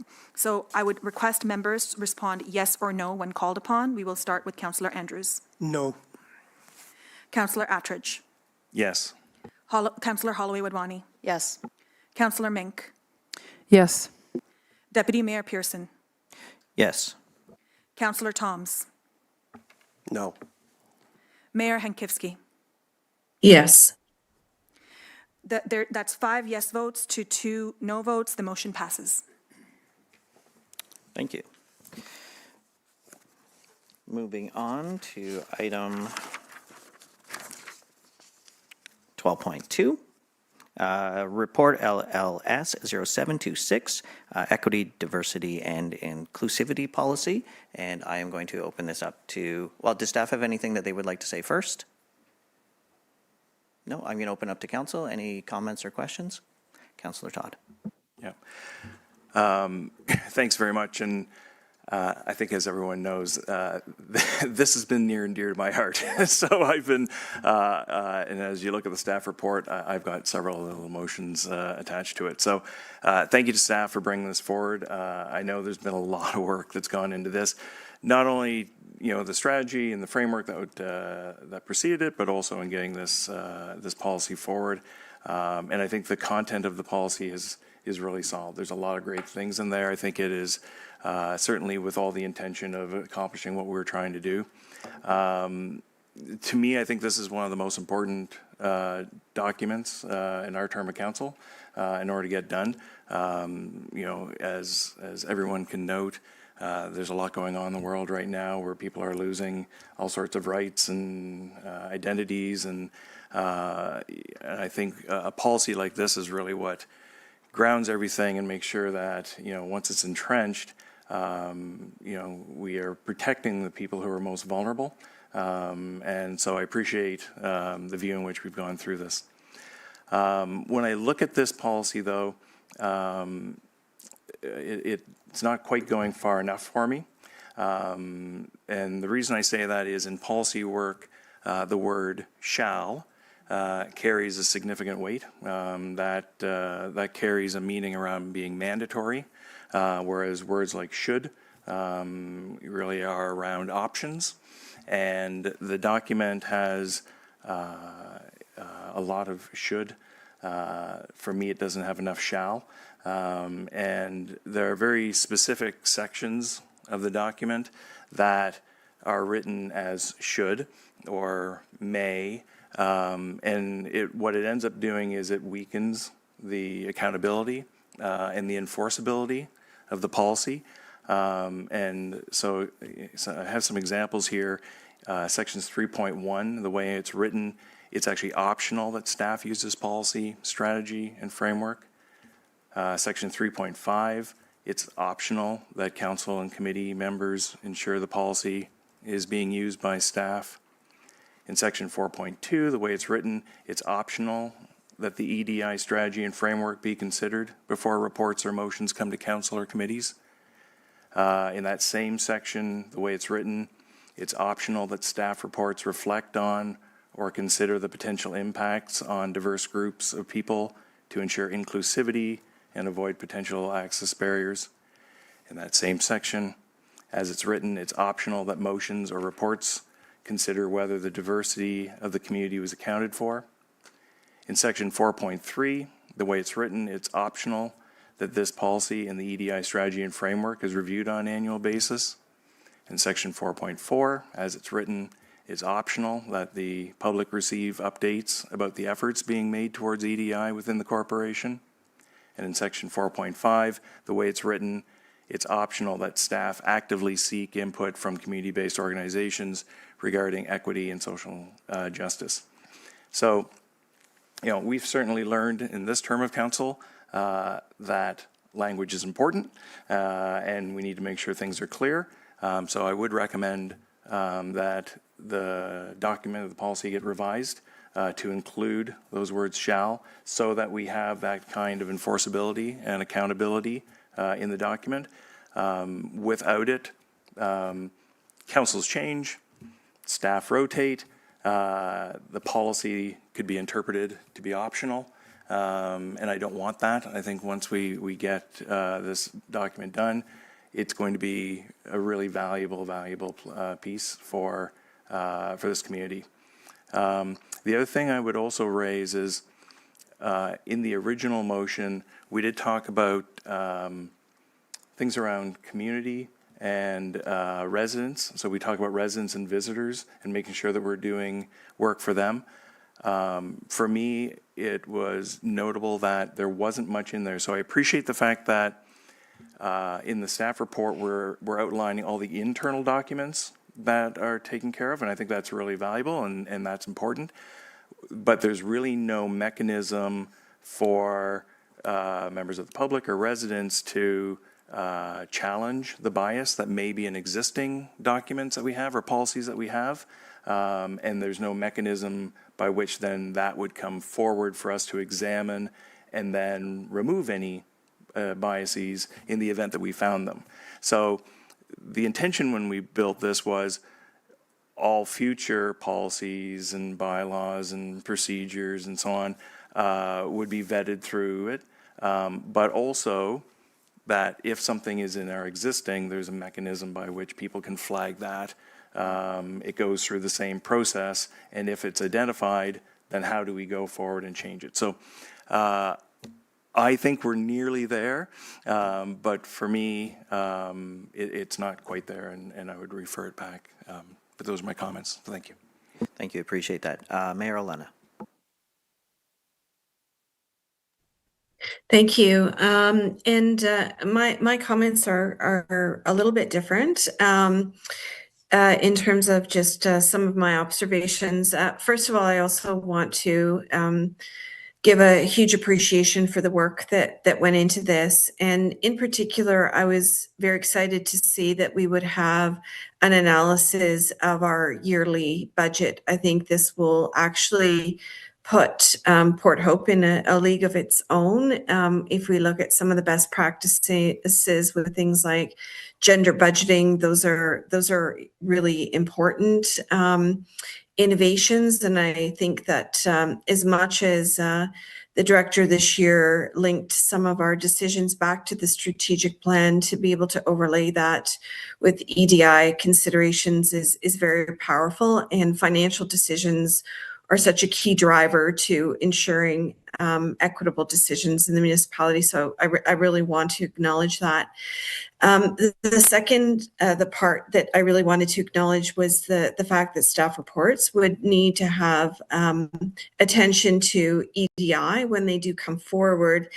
But on the flip side of that, I'd also like to suggest that any council resolutions that are brought forward would have to go through that same kind of process. So whatever we're asking staff to do, I'd also like council to do. And then finally, in terms of some of the training that's discussed in the policy, I also do want to bring to attention, especially when we're thinking about the resources that need to be put into this kind of work, that there's excellent free training that is available. For example, through the federal government, there's an excellent GBA Plus course, which is very hands-on, that is free of charge. And at the end of it, you get a certificate of completion. And I would love to see a situation where all staff and all council would be required to undertake that course, and there's no cost at all to municipal resources. Thank you. Councillor Mink? No? Oh, Councillor Clare, sorry. Thank you. And I also appreciate the quick turnaround on going from strategy to policy, which is fantastic. And I know there is a lot of really good content there, and that's really helpful. I am going to pick on one section, if I may, which is section 4.2, which is the section around staff reports. And the section currently reads that staff report template will be updated to include a section where staff are required to answer the question, is the diversity of community accounted for in this motion or report, with a yes/no answer and a brief description. Whereas the EDI strategy with anti-oppression framework that we already approved contains 10 substantive guiding questions on pages 34 and 35 to apply the EDI lens. And to me, those questions are the framework. They ask staff and by extent, and council, I think staff and council, to Mayor Hankivski's point, to consider questions about power, about who benefits, who might be excluded, whether those most impacted have been engaged, how the policy approach challenges structural inequities. This goes far beyond a simple yes/no question about whether diversity has been considered. And I think by replacing those 10 questions with a single yes or no approach, there's a risk that this could become a performative checkbox that does not actually require proper application of the EDI lens. So in my view, if we're serious about adopting the anti-oppression framework, which we have already voted to adopt, that the policy also needs to require use of that framework. And I'll be moving an amendment to replace section 4.2 with language that requires staff to apply the 10 guiding questions we have already approved as applicable to the subject matter of the report. And I'd definitely be open to a friendly amendment from Mayor Olena about whether that should in fact read staff reports and council proposed resolutions. And I do have language with the clerk for when we're ready to take a look at that motion. Thank you. CAO. So great feedback. This is what we were hoping for, and thank you. We did try to turn this around as quickly as we possibly could. Thank you to Mr. Parkin. Just a couple comments. Yes, I like the enforcement, the shall versus should. That is probably an oversight on our part, but we can definitely, that's an easy change. The feedback mechanism, we do have, and I can let Lee comment on it, but before I get to that piece of it, just to your point, Councillor Clare, my concern is, in the staff reports we have strategic plan alignment. Not everything aligns with the strategic plan, right? And I think that's why the language put in there, if yes, briefly describe the considerations. So that's where the 10 questions would come in line. I understand your motion would be more encompassing to make sure. What I don't want is to try to fit a round hole into a square, square peg into a, you know what I mean, that. So that's the only reason we do that, but I understand that perfectly. And I'm going to just pass it off to Leah as far as that whole feedback mechanism.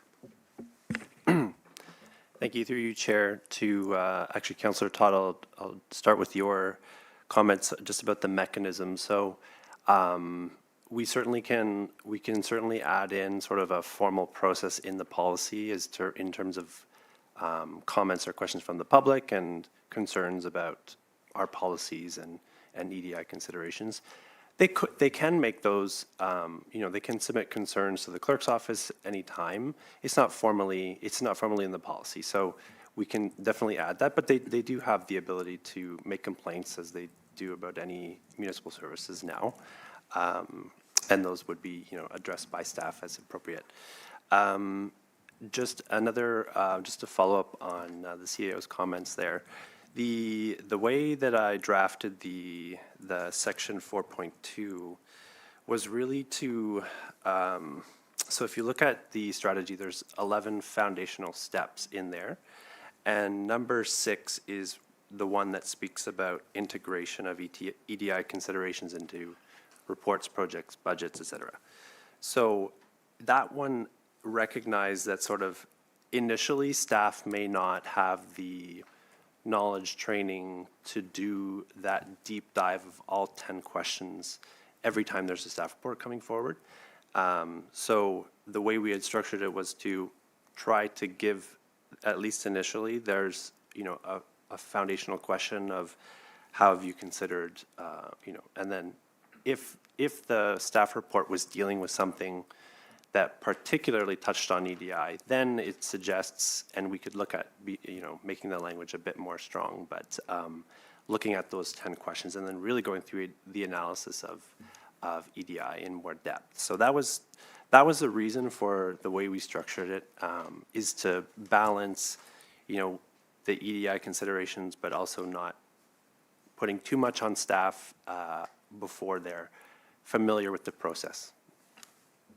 Thank you. Mayor Olena and then Councillor Clare.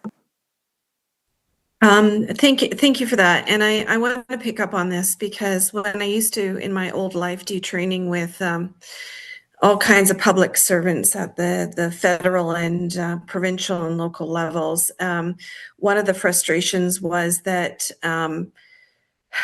many of them did not recognize that EDI is actually such a cross-cutting issue. And so it was really easy to say no to a whole host of things, not recognizing that in fact, EDI did apply. And so I'd like to push back a little bit on that to say that I would like more of an explanation of why it doesn't than why it does, because I think there's actually very few things and things that maybe at first glance people don't recognize as having EDI implications, but they really do. And I think that even that shift of, you know, if you want to start with some kind of elimination, it should be with the question of, you know, why it does not, as opposed to does it, yes or no, because I think it's very easy for people to check no and just move on. And I do think that a more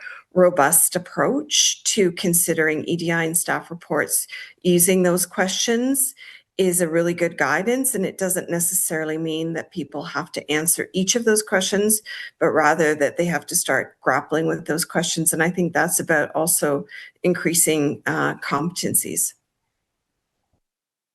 Yeah, here to that, Mayor Elena. I think, you know, having those 10 questions is in fact more useful when for any staff member who's not themselves really comfortable, because it gives them the prompts and pushes the thinking to things that they might not otherwise think of. I also, since we're talking about the concerns about that motion, I'm wondering, is this an appropriate time to have that, to put the motion forward so that we can respond to the actual language? I'm not expecting 5-page essays or long, lengthy comments on each one of those questions.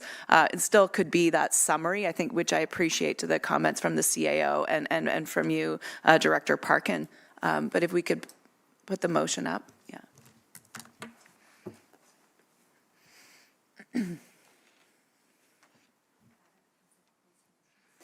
And thank you, Madam Clerk, for preemptively putting in the council piece per the mayor's comments as well. Happy to have that there. Thank you. So we have a motion up here that has been moved by Councillor Holloway Wadhwani. I'm just going to give a moment for everybody to read it over, and then I'll ask for a seconder after.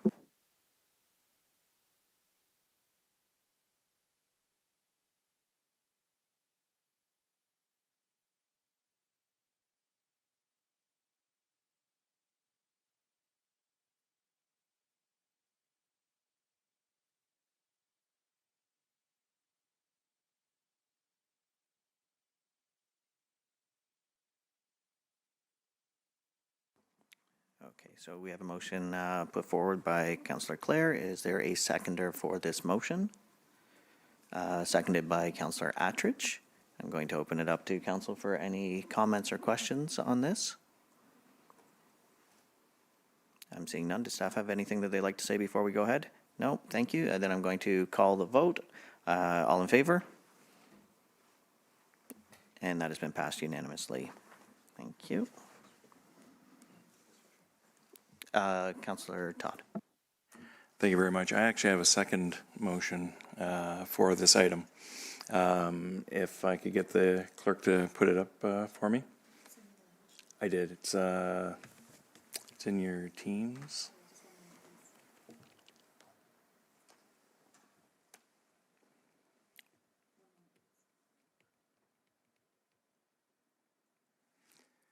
Well, it's coming up. The motion that I'm going to put forward is instead of the one that's recommended in the agenda.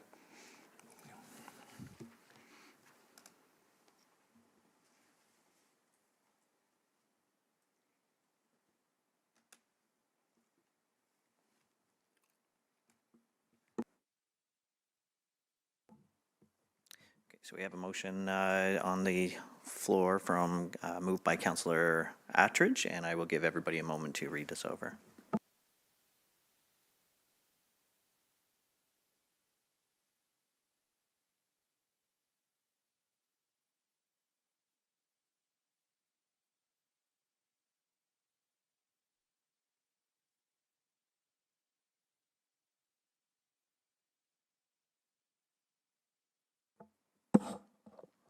Okay, so we have it moved by Councillor Attridge. Do I have a seconder for this motion? Seconded by Councillor Toms. Open it up to council for any comments or questions. Councillor Less. Yeah, what extra burden will this put on staff? As far as the addition of the 10 questions, the analysis of the 10 questions, there will obviously be incremental work. I don't see it as too burdensome. We do that for different topics, whether the alignment with strategic plan, financial considerations, communications considerations. So I would be a little bit more involved in this one because there are 10 questions to go through. But I think I think as we become more used to it, I think it'll come a lot faster. Thank you. Thank you. So we have a motion. Do I have a seconder on this? Oh, yes, Councillor Toms, that's correct. Okay, and I think we're ready to call the vote. So all in favor? And that has been passed unanimously. Thank you. Before moving on, does anybody else have any motions that they'd like to throw down? No? Okay, perfect. Moving on to 12.3, Report LLS 0826, Appointment of Local Board and Committee, Heritage Port Hope Advisory Committee. Does council have any questions or comments? Seeing none, the recommended motion is listed on the agenda. Can I get a mover and a seconder, please? Moved by Councillor Less, seconded by Councillor Todd. All in favor? And that has been passed unanimously.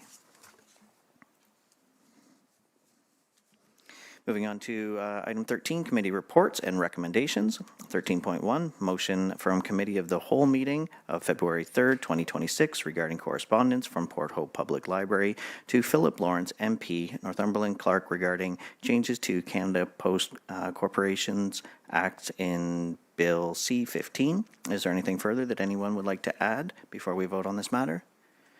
Seeing none, can I get a mover and a seconder, please? Moved by Councillor Less, seconded by Councillor Mink. All in favor? That has been passed.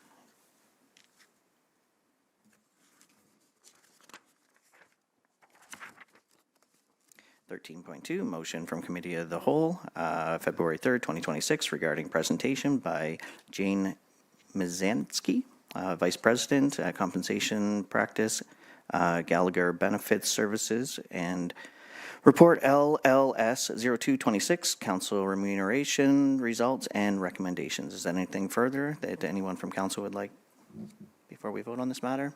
Seeing none, the recommended motion is listed on the agenda. Can I get a mover and a seconder? Moved by Councillor Less, seconded by Councillor Attridge. All in favor? And that has been passed unanimously. Moving on to 13.3, motion from Committee of the Whole meeting, February 3rd, 2026, regarding Report LLS 0326, regarding proclamation and flag request policy. Is there anything further that anyone would like to add before we vote on this matter? Seeing none.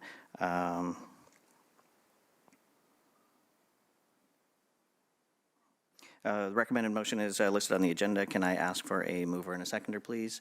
Moved by Councillor Todd, seconded by Councillor Clare. All in favor and opposed? And that has been passed.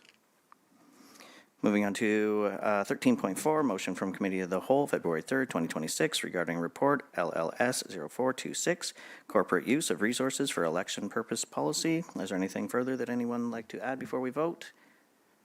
Seeing none, can I get a mover and a seconder, please? Moved by Councillor Attridge, seconded by Councillor Clare. All in favor? And that has been passed unanimously. Moving on to 13.5, motion Committee of the Whole meeting February 3rd, 2026 regarding report LLS 0526, procedural bylaw update. Is there anything further that anyone would like to add before we vote on this matter? Councillor Mink. Thank you. Just a small question for clarity. When we discussed this at the last meeting, we talked about if council had a question about a matter, that would be included under updates. Is that correct? And if that is correct, are we going to create a separate policy at a later date for that, or clarification on how we would do that?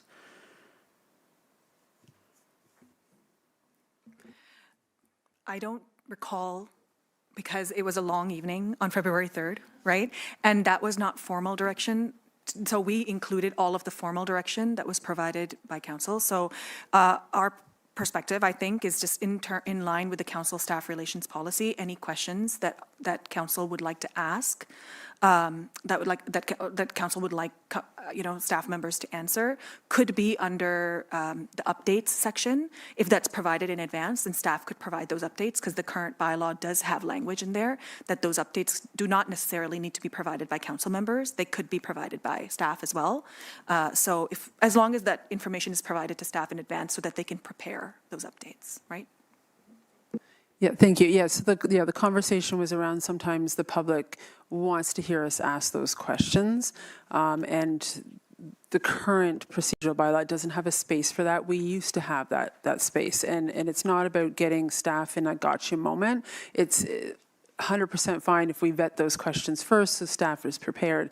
But as it's written right now, when it says update and question are two different things. So I could just potentially see in time that even though we're having this conversation now, it could at a later date not be the place for council questions. So I wouldn't vote against this right now, but I think that we're missing still that formal piece where council can ask a question about any matter. And I think at some point we need to maybe make that clear that it needs to be vetted maybe, and that would be reasonable.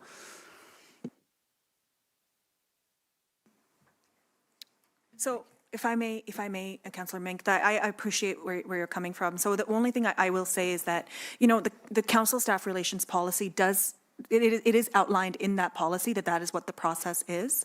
So I think that, we've worked hard on this procedure bylaw to get it to where it is. It's the third time this council is considering it in its entirety.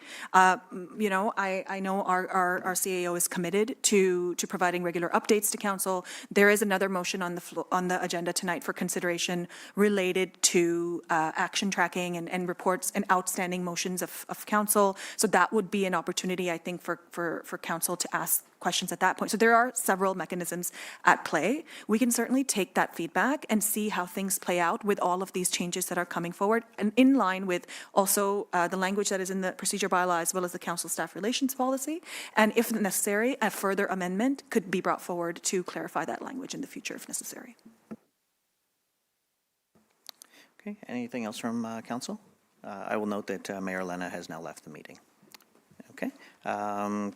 So the recommended motion is listed on the agenda. Can I get a mover and a seconder for this? Moved by Councillor Clare, seconded by Councillor Toms. All in favor? And that has been passed unanimously.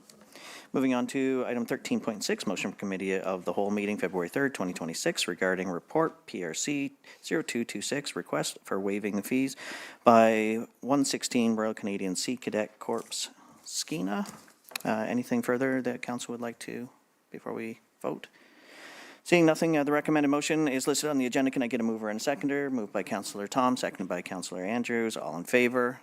And that has been passed unanimously. Moving on to 13.7, motion from Committee of the Whole, meeting February 3rd, 2026, regarding report WE0126, Garden Hill Dam Environmental Assessment. Is there anything further that anyone would like to add before we vote on this matter? Seeing none, I want to note that we are anticipating that a special council meeting with respect to this matter will be on February 24th at 5 p.m., and the delegations will be permitted for this meeting. The public notice and agenda should be published soon. Recommended motion is listed on the agenda. Can I get a mover and a seconder? Moved by Councillor Mink, seconded by Councillor Toms. All in favor? And that has been passed unanimously. Moving on to 13.8, motion from Committee of the Whole, February 3rd, 2026, regarding notice of motion regarding tracking report for outstanding motions. Is there anything further that anyone would like to add before we vote? Seeing none, the recommended motion is listed on the agenda. Can I get a mover and a seconder? Moved by Councillor Attridge, seconded by Councillor Clare. All in favor? And that has been passed unanimously. Yes, to the clerk.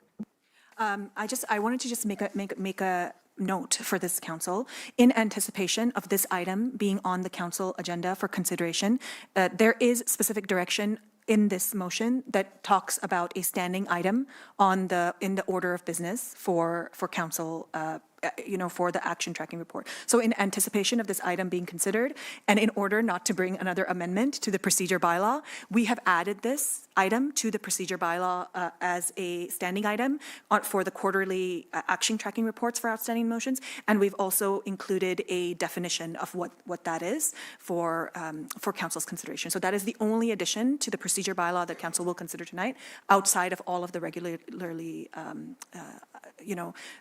regular direction the council provided at the Committee of the Whole meeting. Thank you. Okay, so moving on to 13.9, motion from Committee of the Whole meeting, February 3rd, 2026, regarding motion from, notice of motion regarding food insecurity that was moved by Councillor Toms and seconded by the Mayor. Is there anything further that anyone would like to add before we vote on this matter? Seeing none, can I get a mover and a seconder? Moved by Councillor Toms, seconded by Councillor Attridge. All in favor? And that has been passed unanimously. Moving on to 14, notice of motions, we have none. Bylaw, consent agenda. Hold on one quick second here.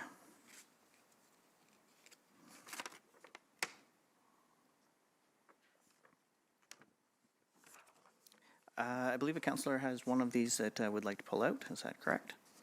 Yes, I would like to pull out 15.3. 15.3.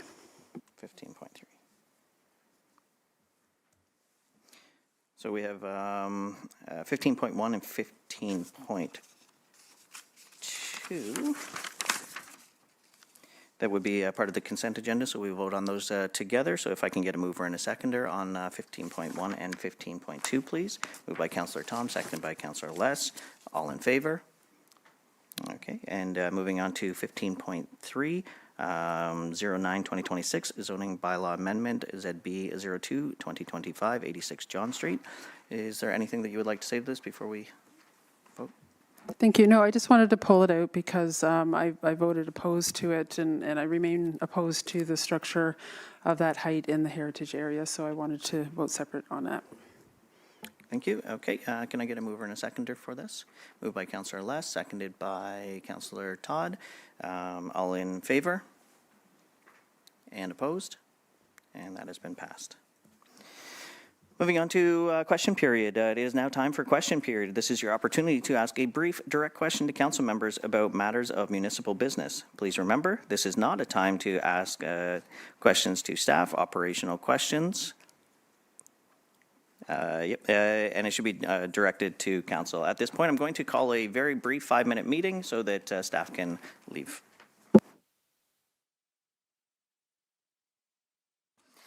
Okay, welcome back, everyone. So it is now time for question period. So this is your opportunity to ask brief, direct questions to council members about matters of municipal business. Please remember, this is not a time to ask questions of staff. Operational questions should be directed to staff after the meeting. Please email clerk@porthope.ca if you have any operational questions for staff, and the clerk's office will put you in touch with the relevant staff member. Keep your questions concise. Long preambles or commentary are not appropriate. Simply state your question and clearly and directly. So if you have any questions, please approach the podium, state your name and your address, please.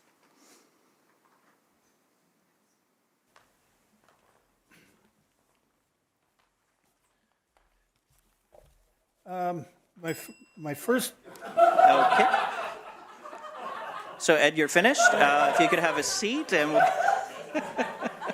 What happened? I haven't even asked a question yet.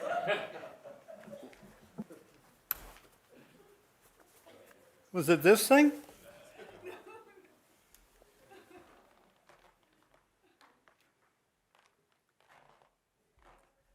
Okay, let's try again.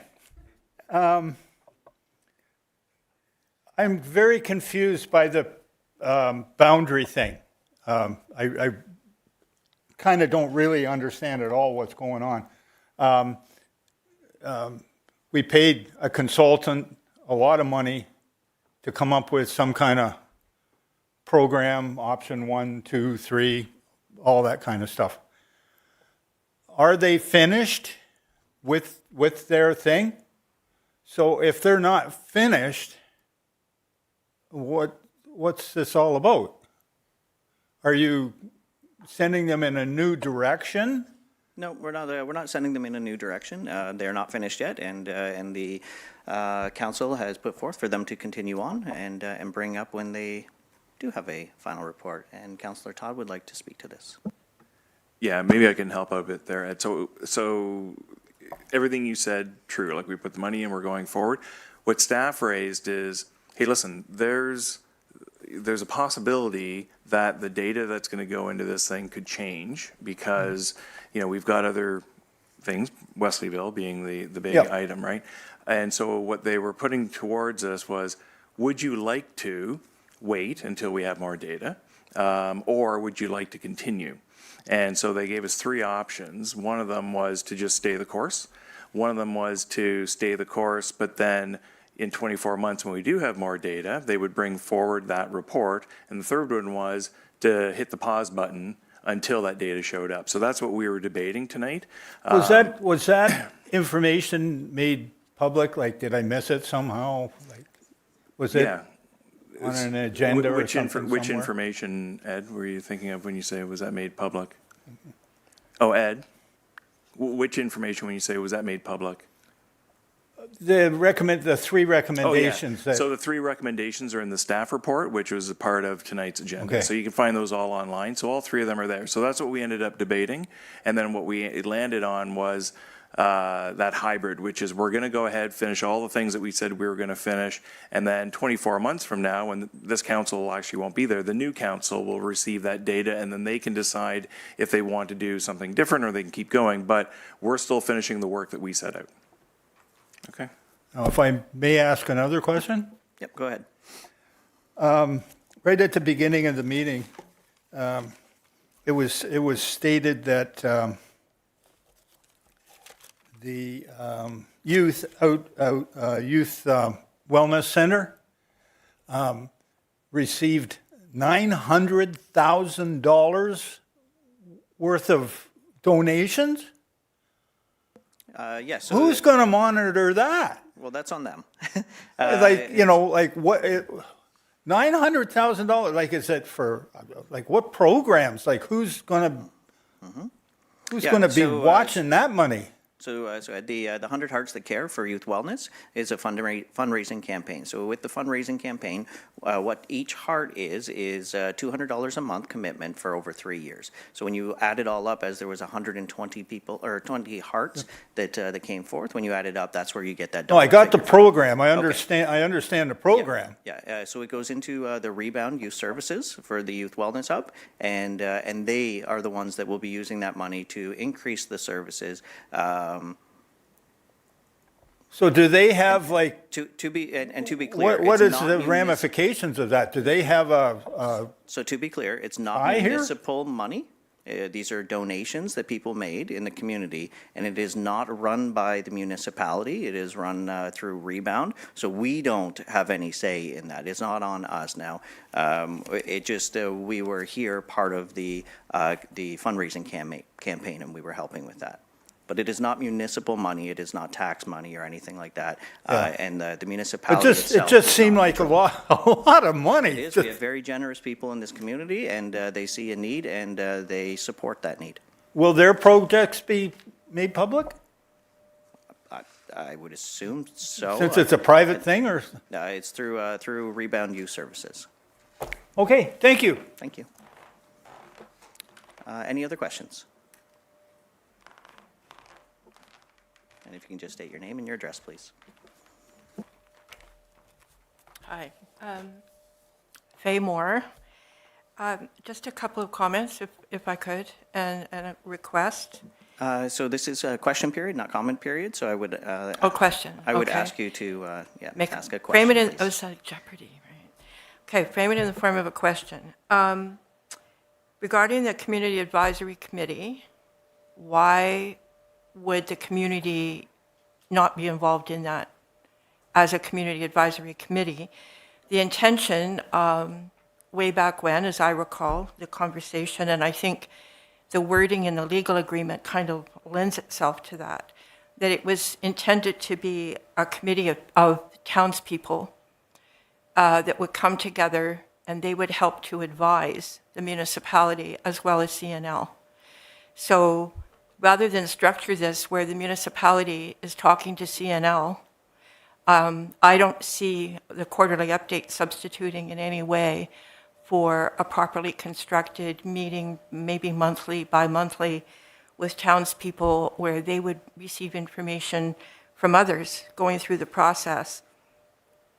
And I think it could head off a lot of issues and help people.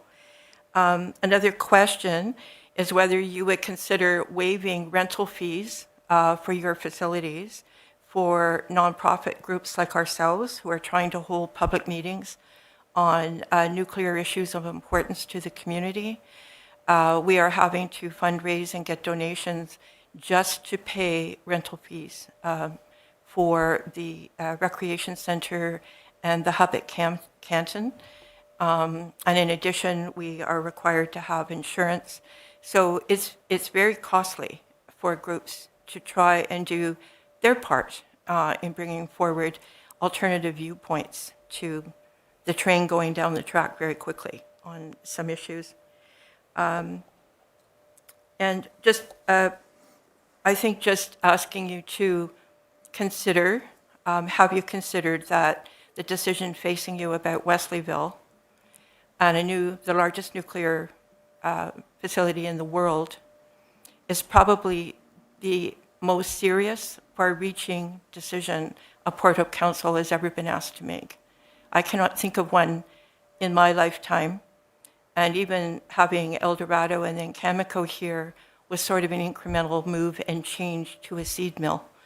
So if you would just think about that in your deliberations, because it's not reversible if it goes forward. Appreciate Thank that.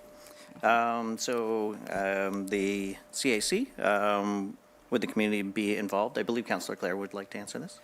Yeah, so the section of the PHAI agreement that calls for the establishment of the CAC is section 5.2.3, and it lays out A to F functions for that CAC to fulfill.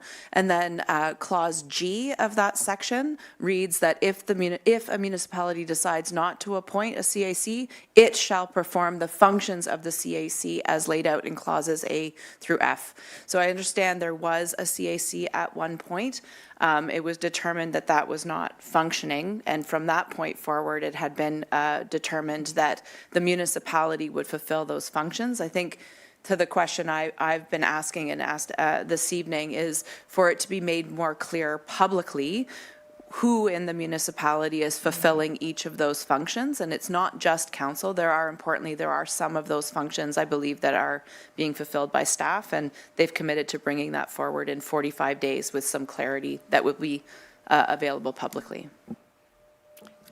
If I could just ask the question of whether you would consider the model going back to having participatory with representation from the people, possibly chaired by a councillor that would meet regularly and potentially report into council what some of the issues are that people are grappling with. Because truly, we are hearing and meeting people who are really feeling a lot of pain for a bunch of different reasons.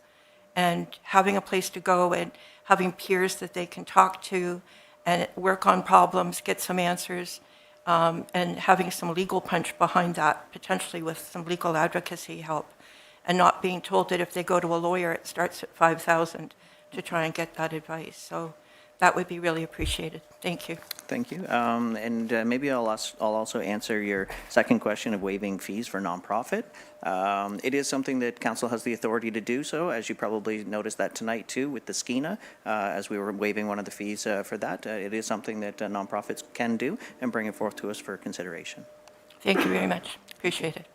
Any other questions from the audience here? No, seeing none. Okay, moving on to the confirmatory bylaw. It is now time for the confirmatory bylaw. This bylaw confirms the proceedings that took place this evening and provides formal adoption through a bylaw. Can I have a mover and a seconder? Moved by Councillor Les, seconded by Councillor Attridge. All in favor? And that has been passed unanimously. And moving on to 18, adjournment. I am now in a position to adjourn this meeting. Thank you, everyone. Have a good night.